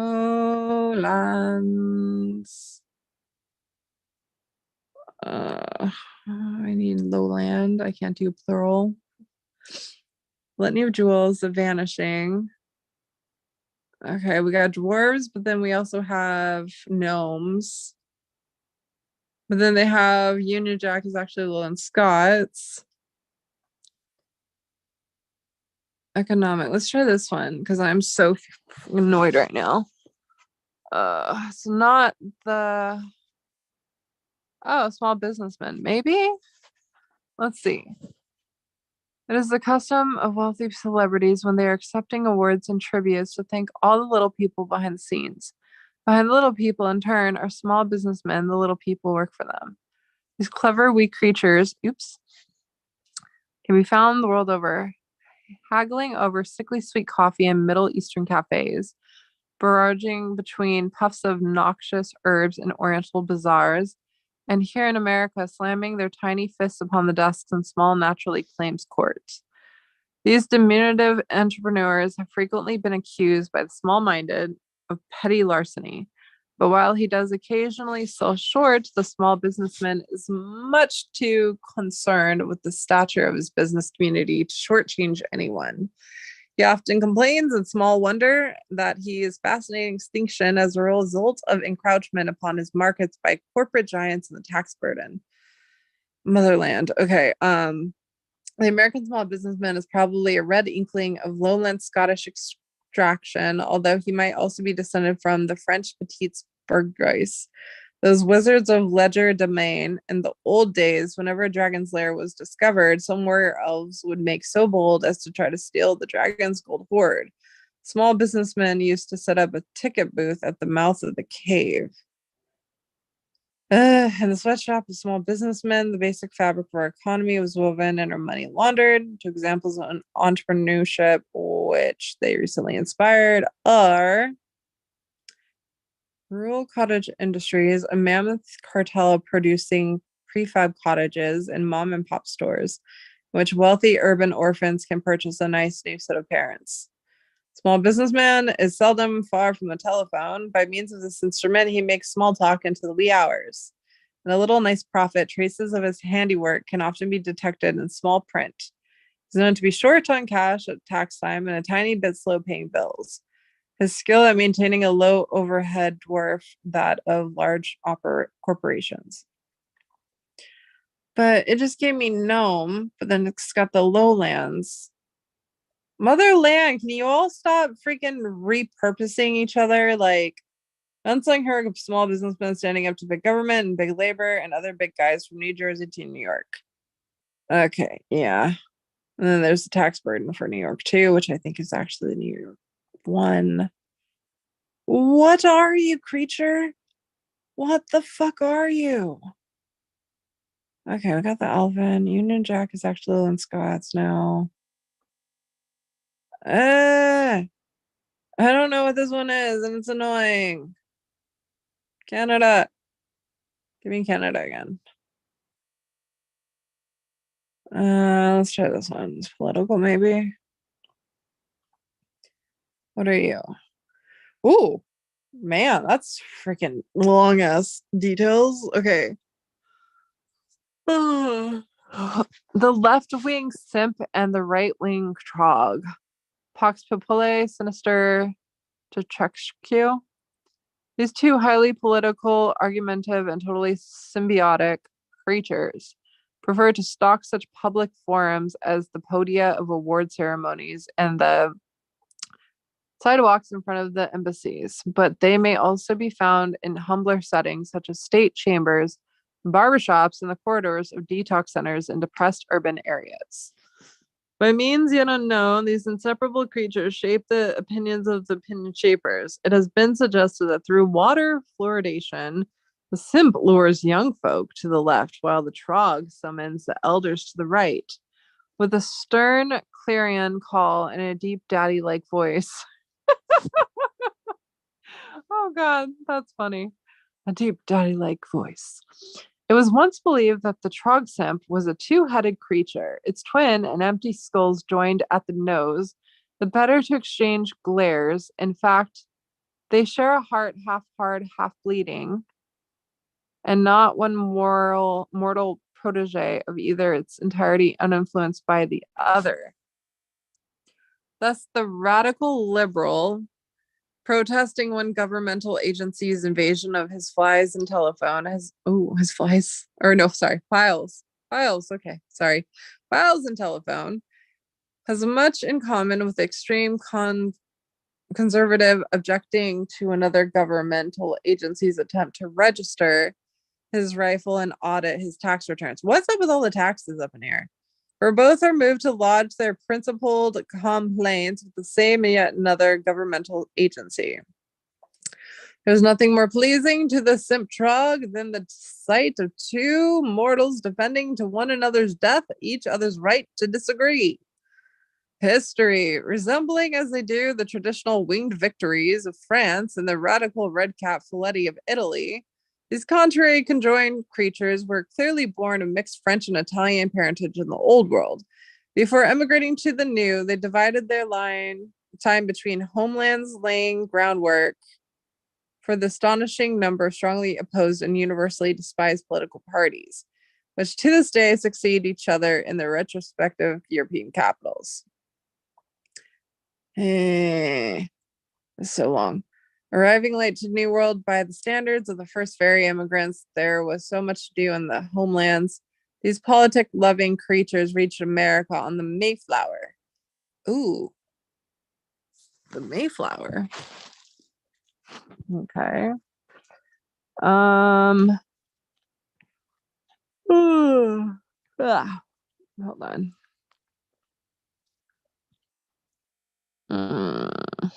Where did I put it?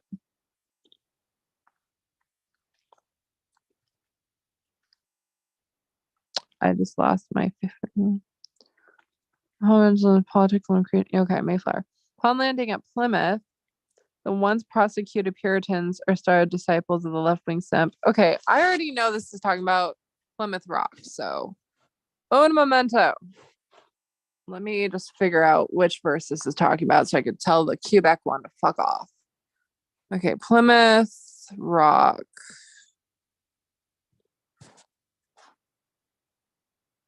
Okay, Massachusetts. Which one's in Massachusetts? My brain hurts.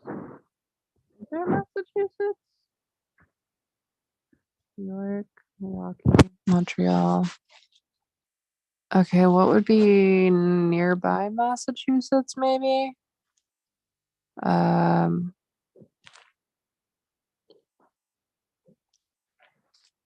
Okay.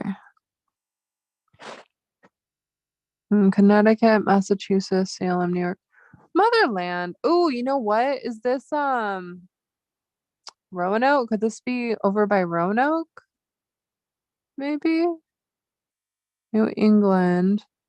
Oh, capital's Boston. Why? Harvard University. It's so hard to figure out the creature right now. It's driving me bonkers, but let's try it. Oh, I lost my page again. Great. Okay. Okay. Why does it show National Lampoon Magazine? Oh, let's try Mr. Man. Nope, that's the wrong thing too. Oh my god, I'm gonna go insane. What's something easier I could identify? Because this is annoying as shit right now. These ones are way too hard to freaking identify. Okay, so we have Greek for Texas. That might be the Houston one. I think Greek/Persian. Backyard barber creep. Let's try that. The backyard barber creep. Are you gonna give me Texas? Because I'm tired and I don't want to find the creatures. Okay. Backyard. Okay. Okay, here it is. What are you? The backyard barber creep. Says hanging plants and other decorative foliage in the kitchen are often sensitive to smoke. Many folks find it advisable to do their cooking out back, where all the trees and bushes that spoiled the view have already been cut down. Here, beside the great brick burger forges, cast iron wiener crematoria, and vast superheated kilns for the incineration of steaks, spuds, corn cobs, sausages, the backyard barbecue dances like the blue flame atop a decorative Hawaiian garden torch. And by his eerie light, we see bottles of bland condiments, fearful utensils of barbarous making, or badly inscribed paper napkins, frosty pitchers of fruit flavored sugar free fluids, and terrified children, cowering women, and strangely grabbed grown men performing the savage firelit rites of marinade. The Barba creep defies nature. Under his spell, the flash point at which charcoal ignites is raised to that of asbestos. Combustion can be achieved only after the ritual libation of several gallons of high octane fuel, after which the whole hibachi goes up in a firestorm, transporting many pounds of prime chuck and awning and your eyebrows into the great beyond. He puts mustard clots in the nozzle of the squeeze bottle. He lends to ketchup the consistency of Kool-Aid, and he loosens the cap on the salt shaker. He inspires the dog to heroic steak snatches, if possible from the hands of the boss's wife. He causes deck chair collapses, ice-smarting wind shifts, midge plagues, dive-bombing pigeons, fork gouging, second-degree grease burns, and pool cramps, flash floods, and indigestion. The Barba Creep's ancestors were the horned and fury-haunched satyrs of ancient Greece, who unwillingly used to participate in many a goat roast in Arcadia. Today, their descendant wreaks the vengeance upon all who eat meat on sticks, on picnickers, campers, hikers, scout troops, and everyone else who contrives to cook out of doors. Spotter's tips. The backyard barbecue is never far from the half-baked franks composed of fly eggs, rodent hair, and earwig mandibles. Blech. Nor from singing ants or stinging ants. He is often accompanied by raccoons, ravenous in-laws, and the occasional bear. Look for him in summer, leering over hedges and fences, hungrily sniffing the air for scent of kerosene and singed human flesh. Backyard barbecue is a red-hot Texas tradition. Come and get it before it gets you. Motherland, that is so much to unpack. Once more, I don't know what to do with it. Okay, so... Oh, God.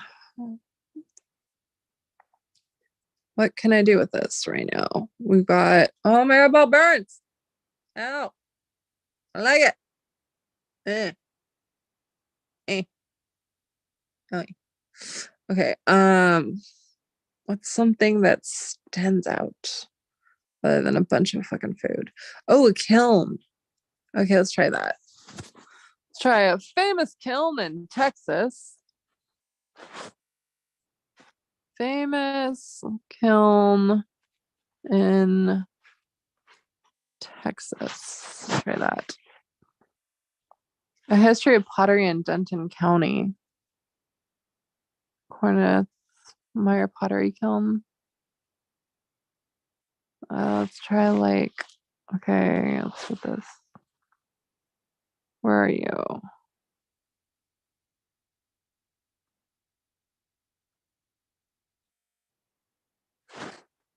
Is it Houston though? Because we got, yeah, it's got to be Houston. So famous kiln in Houston, Texas. Ah.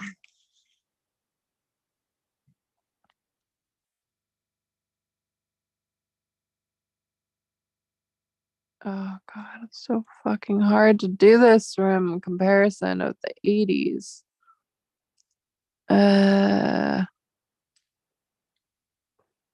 Potters in Limestone County.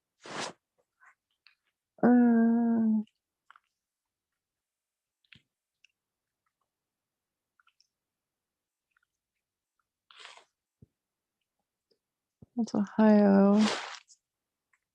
You guys don't know how hard this shit is to try and narrow down everything, but once you do, it's like super easy. Night, FJ. I always give people their props. Okay. I'm gonna try one more, and if I can't figure out what the fuck to look for right now, I'm going to go watch The Recruit until like 3 in the morning. Okay, let me go to the immigration again for the love of crime and Italy. Okay. What do we have? That's like the only good one is that one right there. And I'm not sharing that one.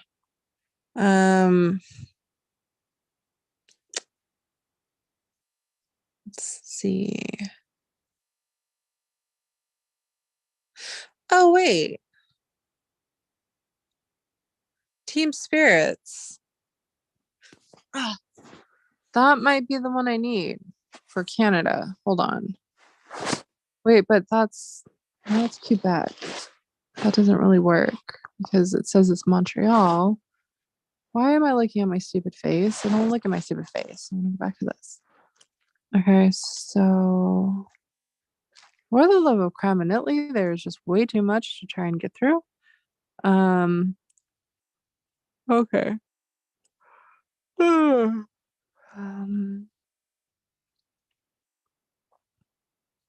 Minnesota, Dutch, Alabama, Quebec, New York. Is New York one French? I'm not sure. Prep schools, Massachusetts. Let's see, Alaska, Maine, New York again. What's the bottom one for New York? Oh, yeah, I don't think it's that one. Uh, Oregon, Oklahoma, Vermont, Virginia.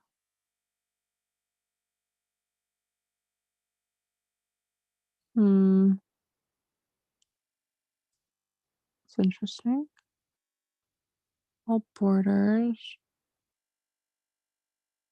Connecticut.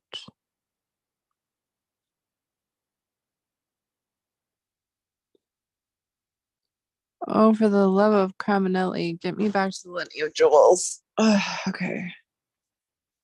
I don't want to see my stupid face anymore. Okay. I don't want to. Goodbye, face.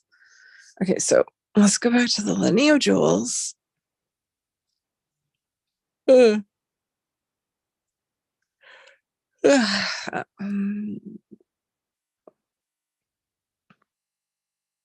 oh my god, do I not even know how to spell tonight? Lit any of jewels. Okay.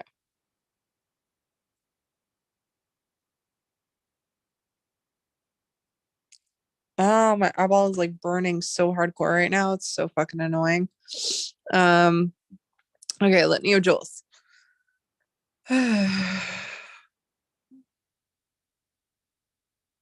Okay, this is the last part I'm gonna read. Then I'm just gonna jump to the recruit because my brain hurts. And I solved San Francisco, but I do not know how to solve Canada. I don't know what creature that is yet. It's so fucking hard. Um, it is the nature, or perhaps we should say pre-nature, of fairies to love beautiful things, starshine and flowers, of course, and trees, rushing streams, dew bright morning spider webs, and music. But of all the desires of the fair people, there is one thing for which man shares the same passion: jewels. To the fairies, gold is pretty enough stuff. It reminds them of sunlight dancing on water and the turning leaves in autumn. Catch a leprechaun, they say, and demand of him his golden treasure. You'll sleep 100 years and wake with dead leaves in your pocket. He keeps his word.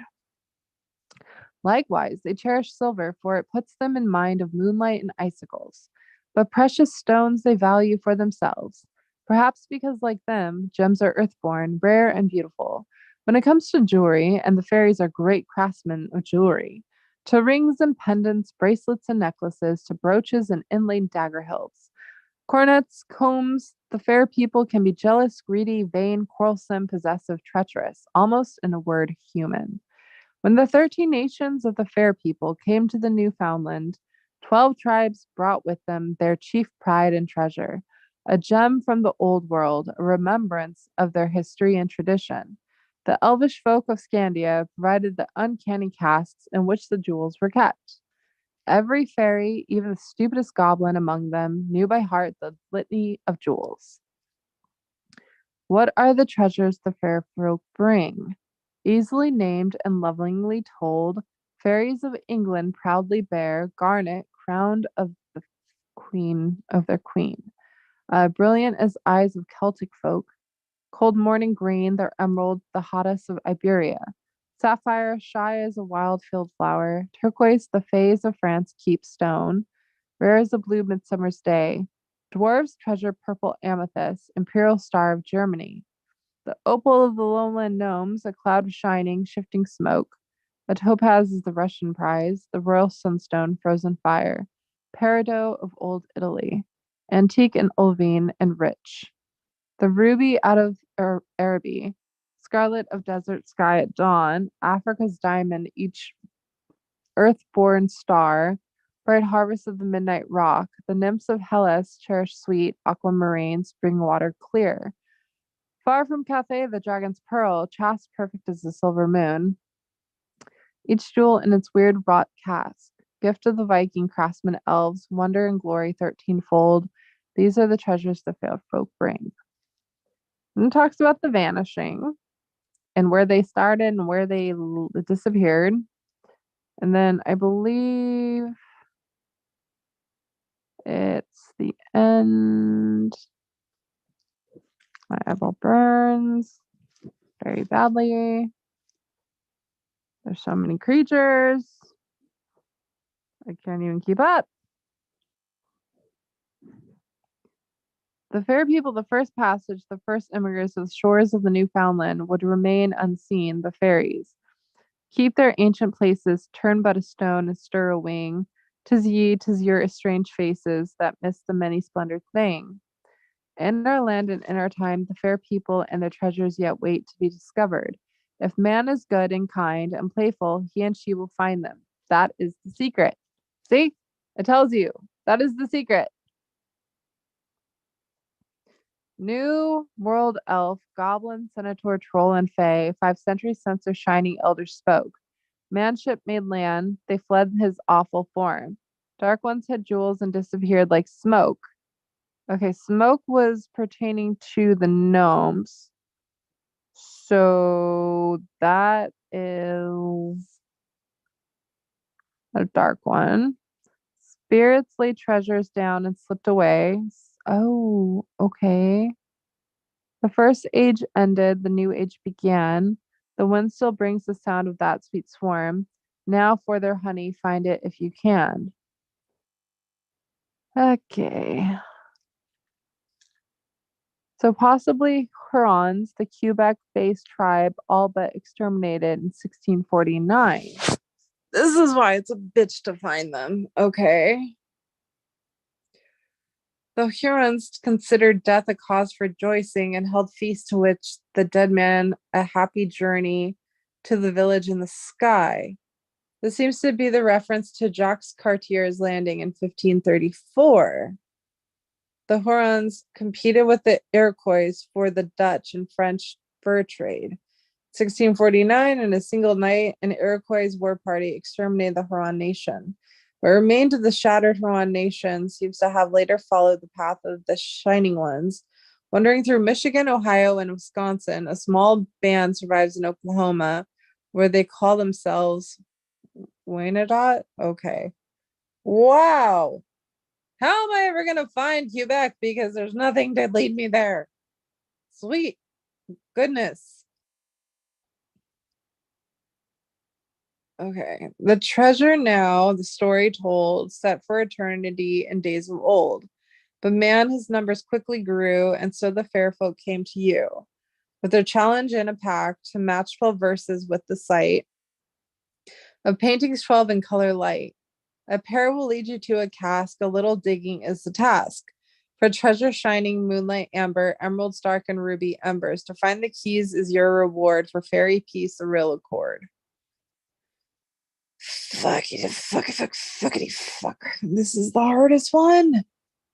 Indian use the word grandfather sometimes means simply old man, a wise man. It is also used in legends to signify a spirit as a wind or cloud, and the sense means a memory. Uh, I have to go back and read this entire thing to understand. And I don't want to. There's too much in this to fucking identify the other stuff. The Yarons. Okay.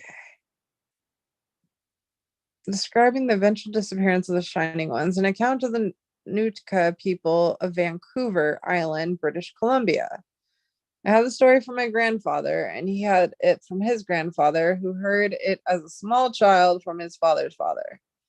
This first grandfather was not a Nukta, nor was he one of the disgraceful Shalish on the mainland over there, who were always eating rotten fish. He was from the place where the sun is born, a land east of the mountains of the Raven, further east even than the Blackfoot Sea of Grass. He was very old, and he told his story, as old as two grandfathers nowadays. His name was Yorib, and he said his people were called the Yaron. Here's how the story goes. In the time before I was born, strange canoes appeared one day on the big sea water. There were many of them, coming on the waves like leaves on a stream in the autumn. Some were round as berry bowls and had round sails. Some were flat and long and wide with square sails. Others were tall with the head of the snake in front of their totem and had many paddles. It was a great wonder in those times. Out of those canoes came the Shining Ones. Many of them were smaller than the Yarons, but they were very powerful. Their medicine was so strong that they could not be killed. They were different in appearance from the Yarons as well. Some were ugly, with yellow hair like white men and eyes the color of the sky. Others were not so disgusting, having brownish skin. As soon as the Yarons learned they could not kill these shining people, they made friends. The strangers were wise in counsel and also very great in singing and dancing and making love. When they arrived, these visitors spoke many strange languages which were impossible to understand. But they must have been very intelligent people, for they soon learned the language of the Yarons. They lived among us for many years before I was born. How many years? This many, that many, who can say? They had no generations because they did not die. It was a grave misfortune for them never to die, never to pass over into the land of the ancestors, and they must have done something very bad once to be cursed in such a way.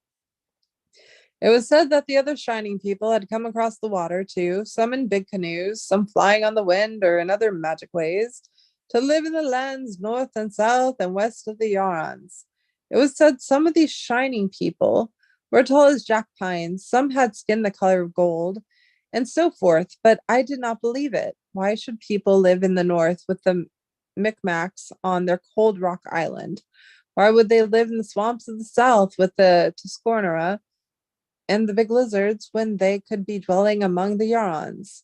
One morning, when I was still in a young brave, I was out fishing alone when I saw some very big war canoes coming on the water. It looked as if they were sailing out to the sunrise. I ran back and told everyone, and they came down to the shore to see. I did not know it, but this was the coming of the white men, and I had been the first to see the discovery they write about in their books. We had been living in our land forever, but we had never discovered it. Think of that. The night there was a great council meeting among the shining people. We human beings hid our eyes from all the spirits who gathered in our village. The tallest jack pine ones came, and the gold skin ones, people who were half goat, half horse, half fish, very small people wearing red hats, their moccasins curled up at the toes, people from under the sea who dressed in clam shells and seaweed and smelled strange because of it all. Tall people with horns on their heads, no wonder we hid our eyes. The council lasted all night, and we could hear them shouting horribly and breaking pots in their long house. In the morning, one of the shining people came to us and explained that those war canoes out on the water belonged to men from the old world, the land they had run away from. He said it was time now for all the shining people to say goodbye to us and to disappear. I myself said to him that I would kill all the men who were coming if they tried to harm us or our friends. I shook my bow and showed him my arrows. That made him look sad. In their council, the shining people had divided into many bands. Most had resolved to stay where they were and keep to the old ways. They would continue to dwell in the hills, the forests, and waters around the land, but would hide themselves so well that they would never more be seen. Of course, the Yarns all laughed at this and said it could not be so, but it was so. Other bands said they would go far into the west or north or south, away from the men who were coming.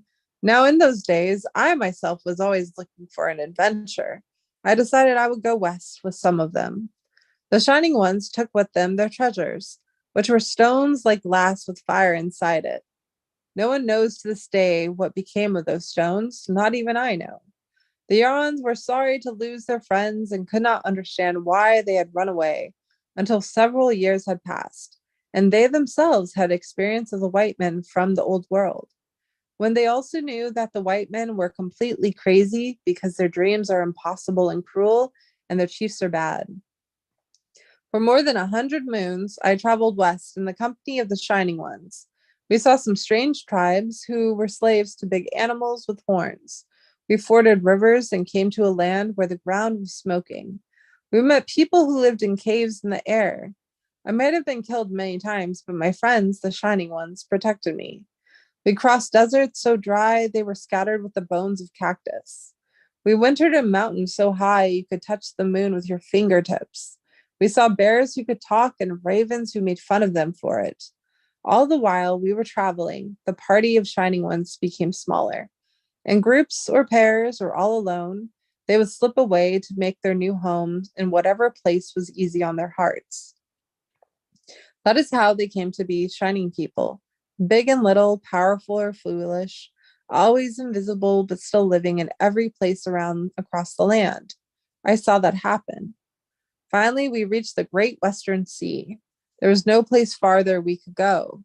Only the strongest and strangest of the shining ones were still with me at the end of the trail. As I stood looking at the blue waves coming in from the place where the sun was setting, I heard them say goodbye to me. When I turned to look for them, they too had vanished, and I was alone at the end of the world. I waited there on the beach for many days for an idea. It was given to me in the form of our four strange Indians who tried to kill me. They were riding the first horse I'd ever seen. Because there were only four of them on the horse, I made up my mind to steal it. The night I crept onto their camp and stole that horse. I began to ride north. The next night, while I was asleep, someone crept up onto my camp and stole back the horse. The following night, I took it away again. This went on for some time, with the horse being stolen every night. Finally, I got a good idea. I stole the horse in the afternoon and got an early start on the trail. So those four Indians were never able to catch up with me. I rode for many days until at last I came here to the land of the Nuka. No one here had ever seen a horse either. They must have thought, seeing me on its back, that I was one of those half horsemen among the shining ones. So they let me stay. Here I am. That was my grandfather's story. Like many fabulous, fantastic tales told by the Native Americans, these Nootka legend appears to contain some historical truth. The part about the horses, for instance, sounds factual enough. Thus, the tale may explain the mysterious disappearance of the fair people from this continent, threatened once again by the coming of man, with his doubts about beauty and his faith in ugliness. The shining ones fled into the sea, the hills, the wind, into the wilderness, underground, into diaspora. Imagine the leprechauns of Erin, whose earliest roots in the New World were doubtless in Massachusetts. As from their hiding places, they watched the Mayflower drop anchor and saw upon its deck grim-faced throng of Celtic murdering Puritans. Considering a group of those frugal lowland dwarves, the Alvin, hovering invisible and observing in economic agony, while their old friends, the Canarsie tribe, traded Manhattan Island for a handful of trinkets. Could it be that they believe Peter Minute's glass baubles possess the same worth as the Alvin's treasure stone? For slow centuries, the exotic dracs and fadas from the Riviera had sported and dozed on the beaches of Newfound Florida. Perhaps the clashing landfall of the conquistadors took them by surprise, and they fled without taking time to disenchant their fountain of youth. Okay. Can you imagine the host of fair people in flight across the wide, wild continent, scuttling inland like crabs from the rising tide, dashing like foxes before an inexorable pack of hounds? Can you picture Yorib and his companions standing at length in a few small heartbroken bands, their backs to the Pacific, as the sky darkens with the oncoming smoke of trains, and trade and towns until the last of the fair people vanish from the new world as they had from the old? No, of course not. Eagles and cougars and buffalo may die. Pawnee, Cheyenne, and Apache may die. Rivers and forests and mountains may die, but fairies live on.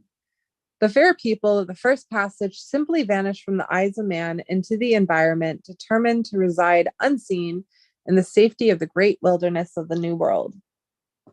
Mountain, desert, Everglade, forest. With these original imageries went the fair people's treasure, the wonder stones of their litany, encased and protected in treasure casts fashioned by the Nordic elves. These too would be hidden from the eyes of man. Since that time, every elf and troll, goblin and brownie, djinn and rusulki, shapeshifter, and even the dragon have been hiding invisibly beside us, above us, below us, watching us, teaching us, teasing us, helping us, in the proud fairy tradition of playful torture and occasional benevolence toward man. For even in their invisibility, the temptation to make mischief amongst those who had come to the New World, the stern programs, the rigid British, the fops and the fools questioning fortune in the West, was irresistible to the fair people. From the safety of the wilderness, they would venture forth into civilization. For their own amusement, it was the best of both worlds. Over the years, each new wave of immigrants from the old world to the new came a new host of fair people. Like their human counterparts, many remained fiercely dedicated to their old world ways. Others intermingled. Pixie married elf. Sylph married duende. Paletti courted troll, with fascinating results, but all remained true to the pact of the images of the first patches. Although some chose to live closer to man, all remain invisible. See, all their breeding and mixing up, it's so hard to figure out what creature they are now. Sadly, however, the new world was changing. Yorub's native brethren were slaughtered. Rivers they had once forged were dammed by concrete walls, and the sky was befouled by machines. The fair people knew that civilization was making this new world unfit for them, even in their hidden form, just as it had done before. And the fair people, with their love for nature, knew that something had to be done. Thus, longing for the day when man would become such that he could make his peace with them, the fair people of the first passage, who had remained true to their heritage, offered a simple truce.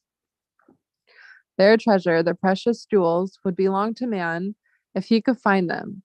In exchange, all the strange and wonderful descendants of the fair people from the old world and the new would henceforth live and be seen among man in peace. The fair people for the first passage, the first imageries of the shores of the Newfoundland would remain unseen. The fairies keep their ancient places, turn but a stone and stir a wing. 'Tis your estranged faces that miss the many splendored thing. In our land and in our time, the fair people and the treasures yet wait to be discovered. If man is good and kind and playful, he and she will find them. That is the secret.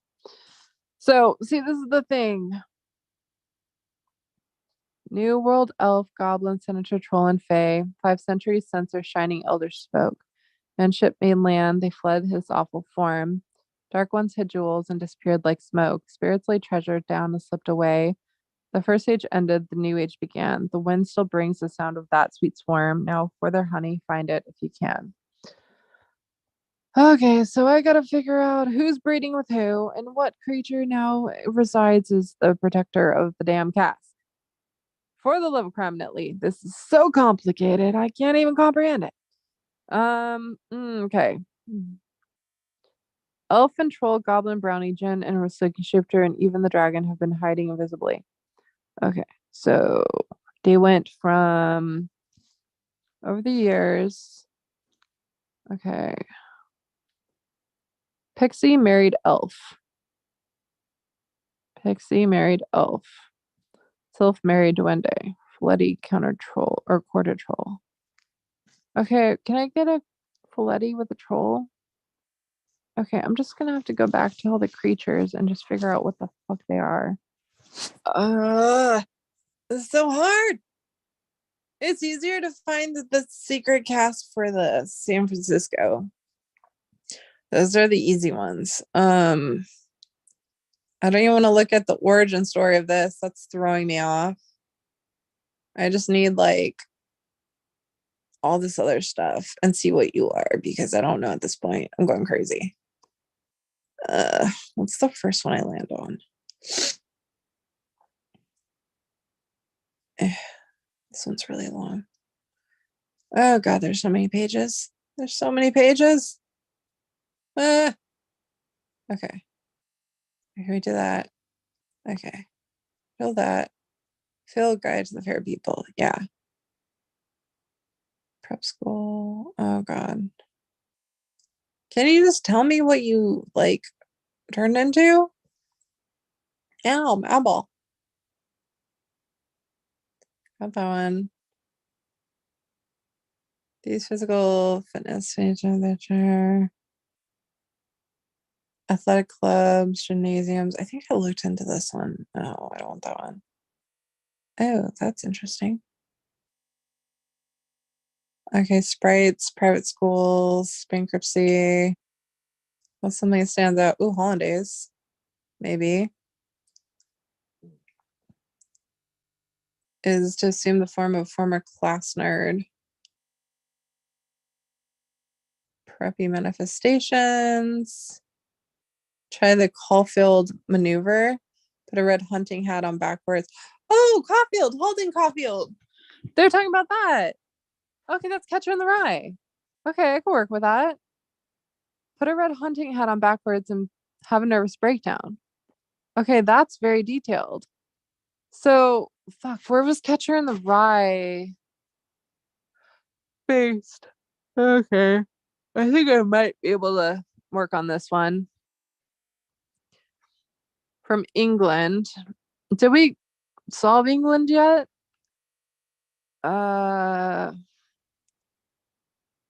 Eaton. Okay. The original prep school attended the latter institution that wrote the book Tom Brownie's School Days.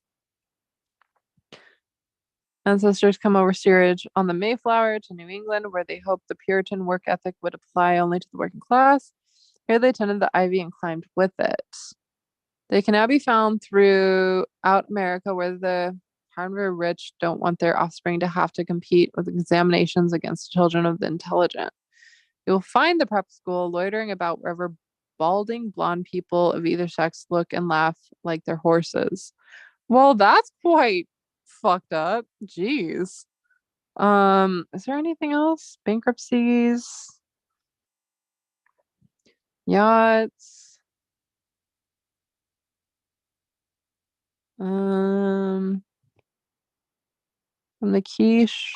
Did the quiche originate here?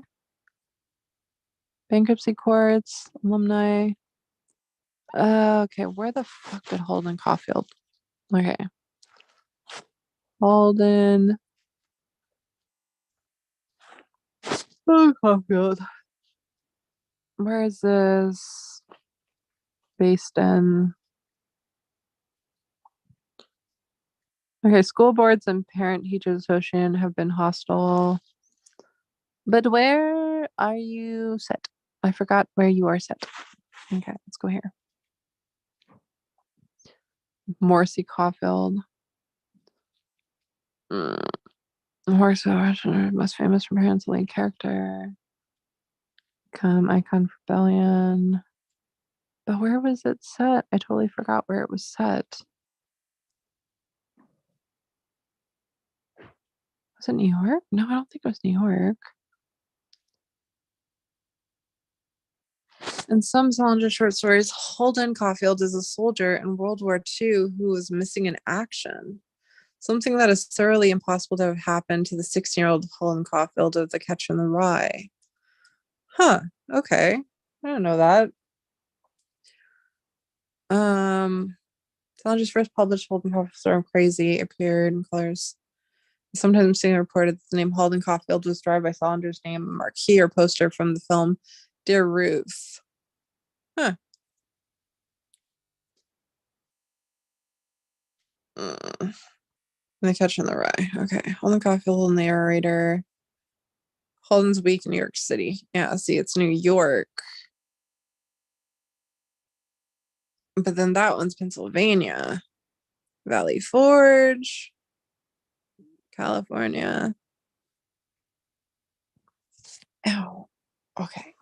I think I just need to say fuck this right now and return to this later. Because my brain is like done. Good night, everybody. I will try and figure out more of this later on when it makes more sense. Fare thee well.